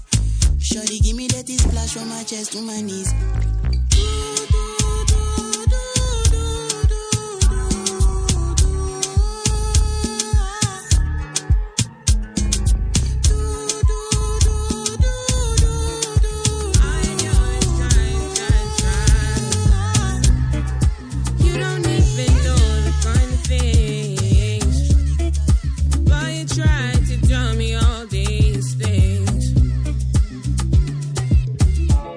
Some time and peace. I'ma need space some days, and I'm just trying to do my thing, and I'm just trying to get my way. So hard to deceive, and you try to think that I'm the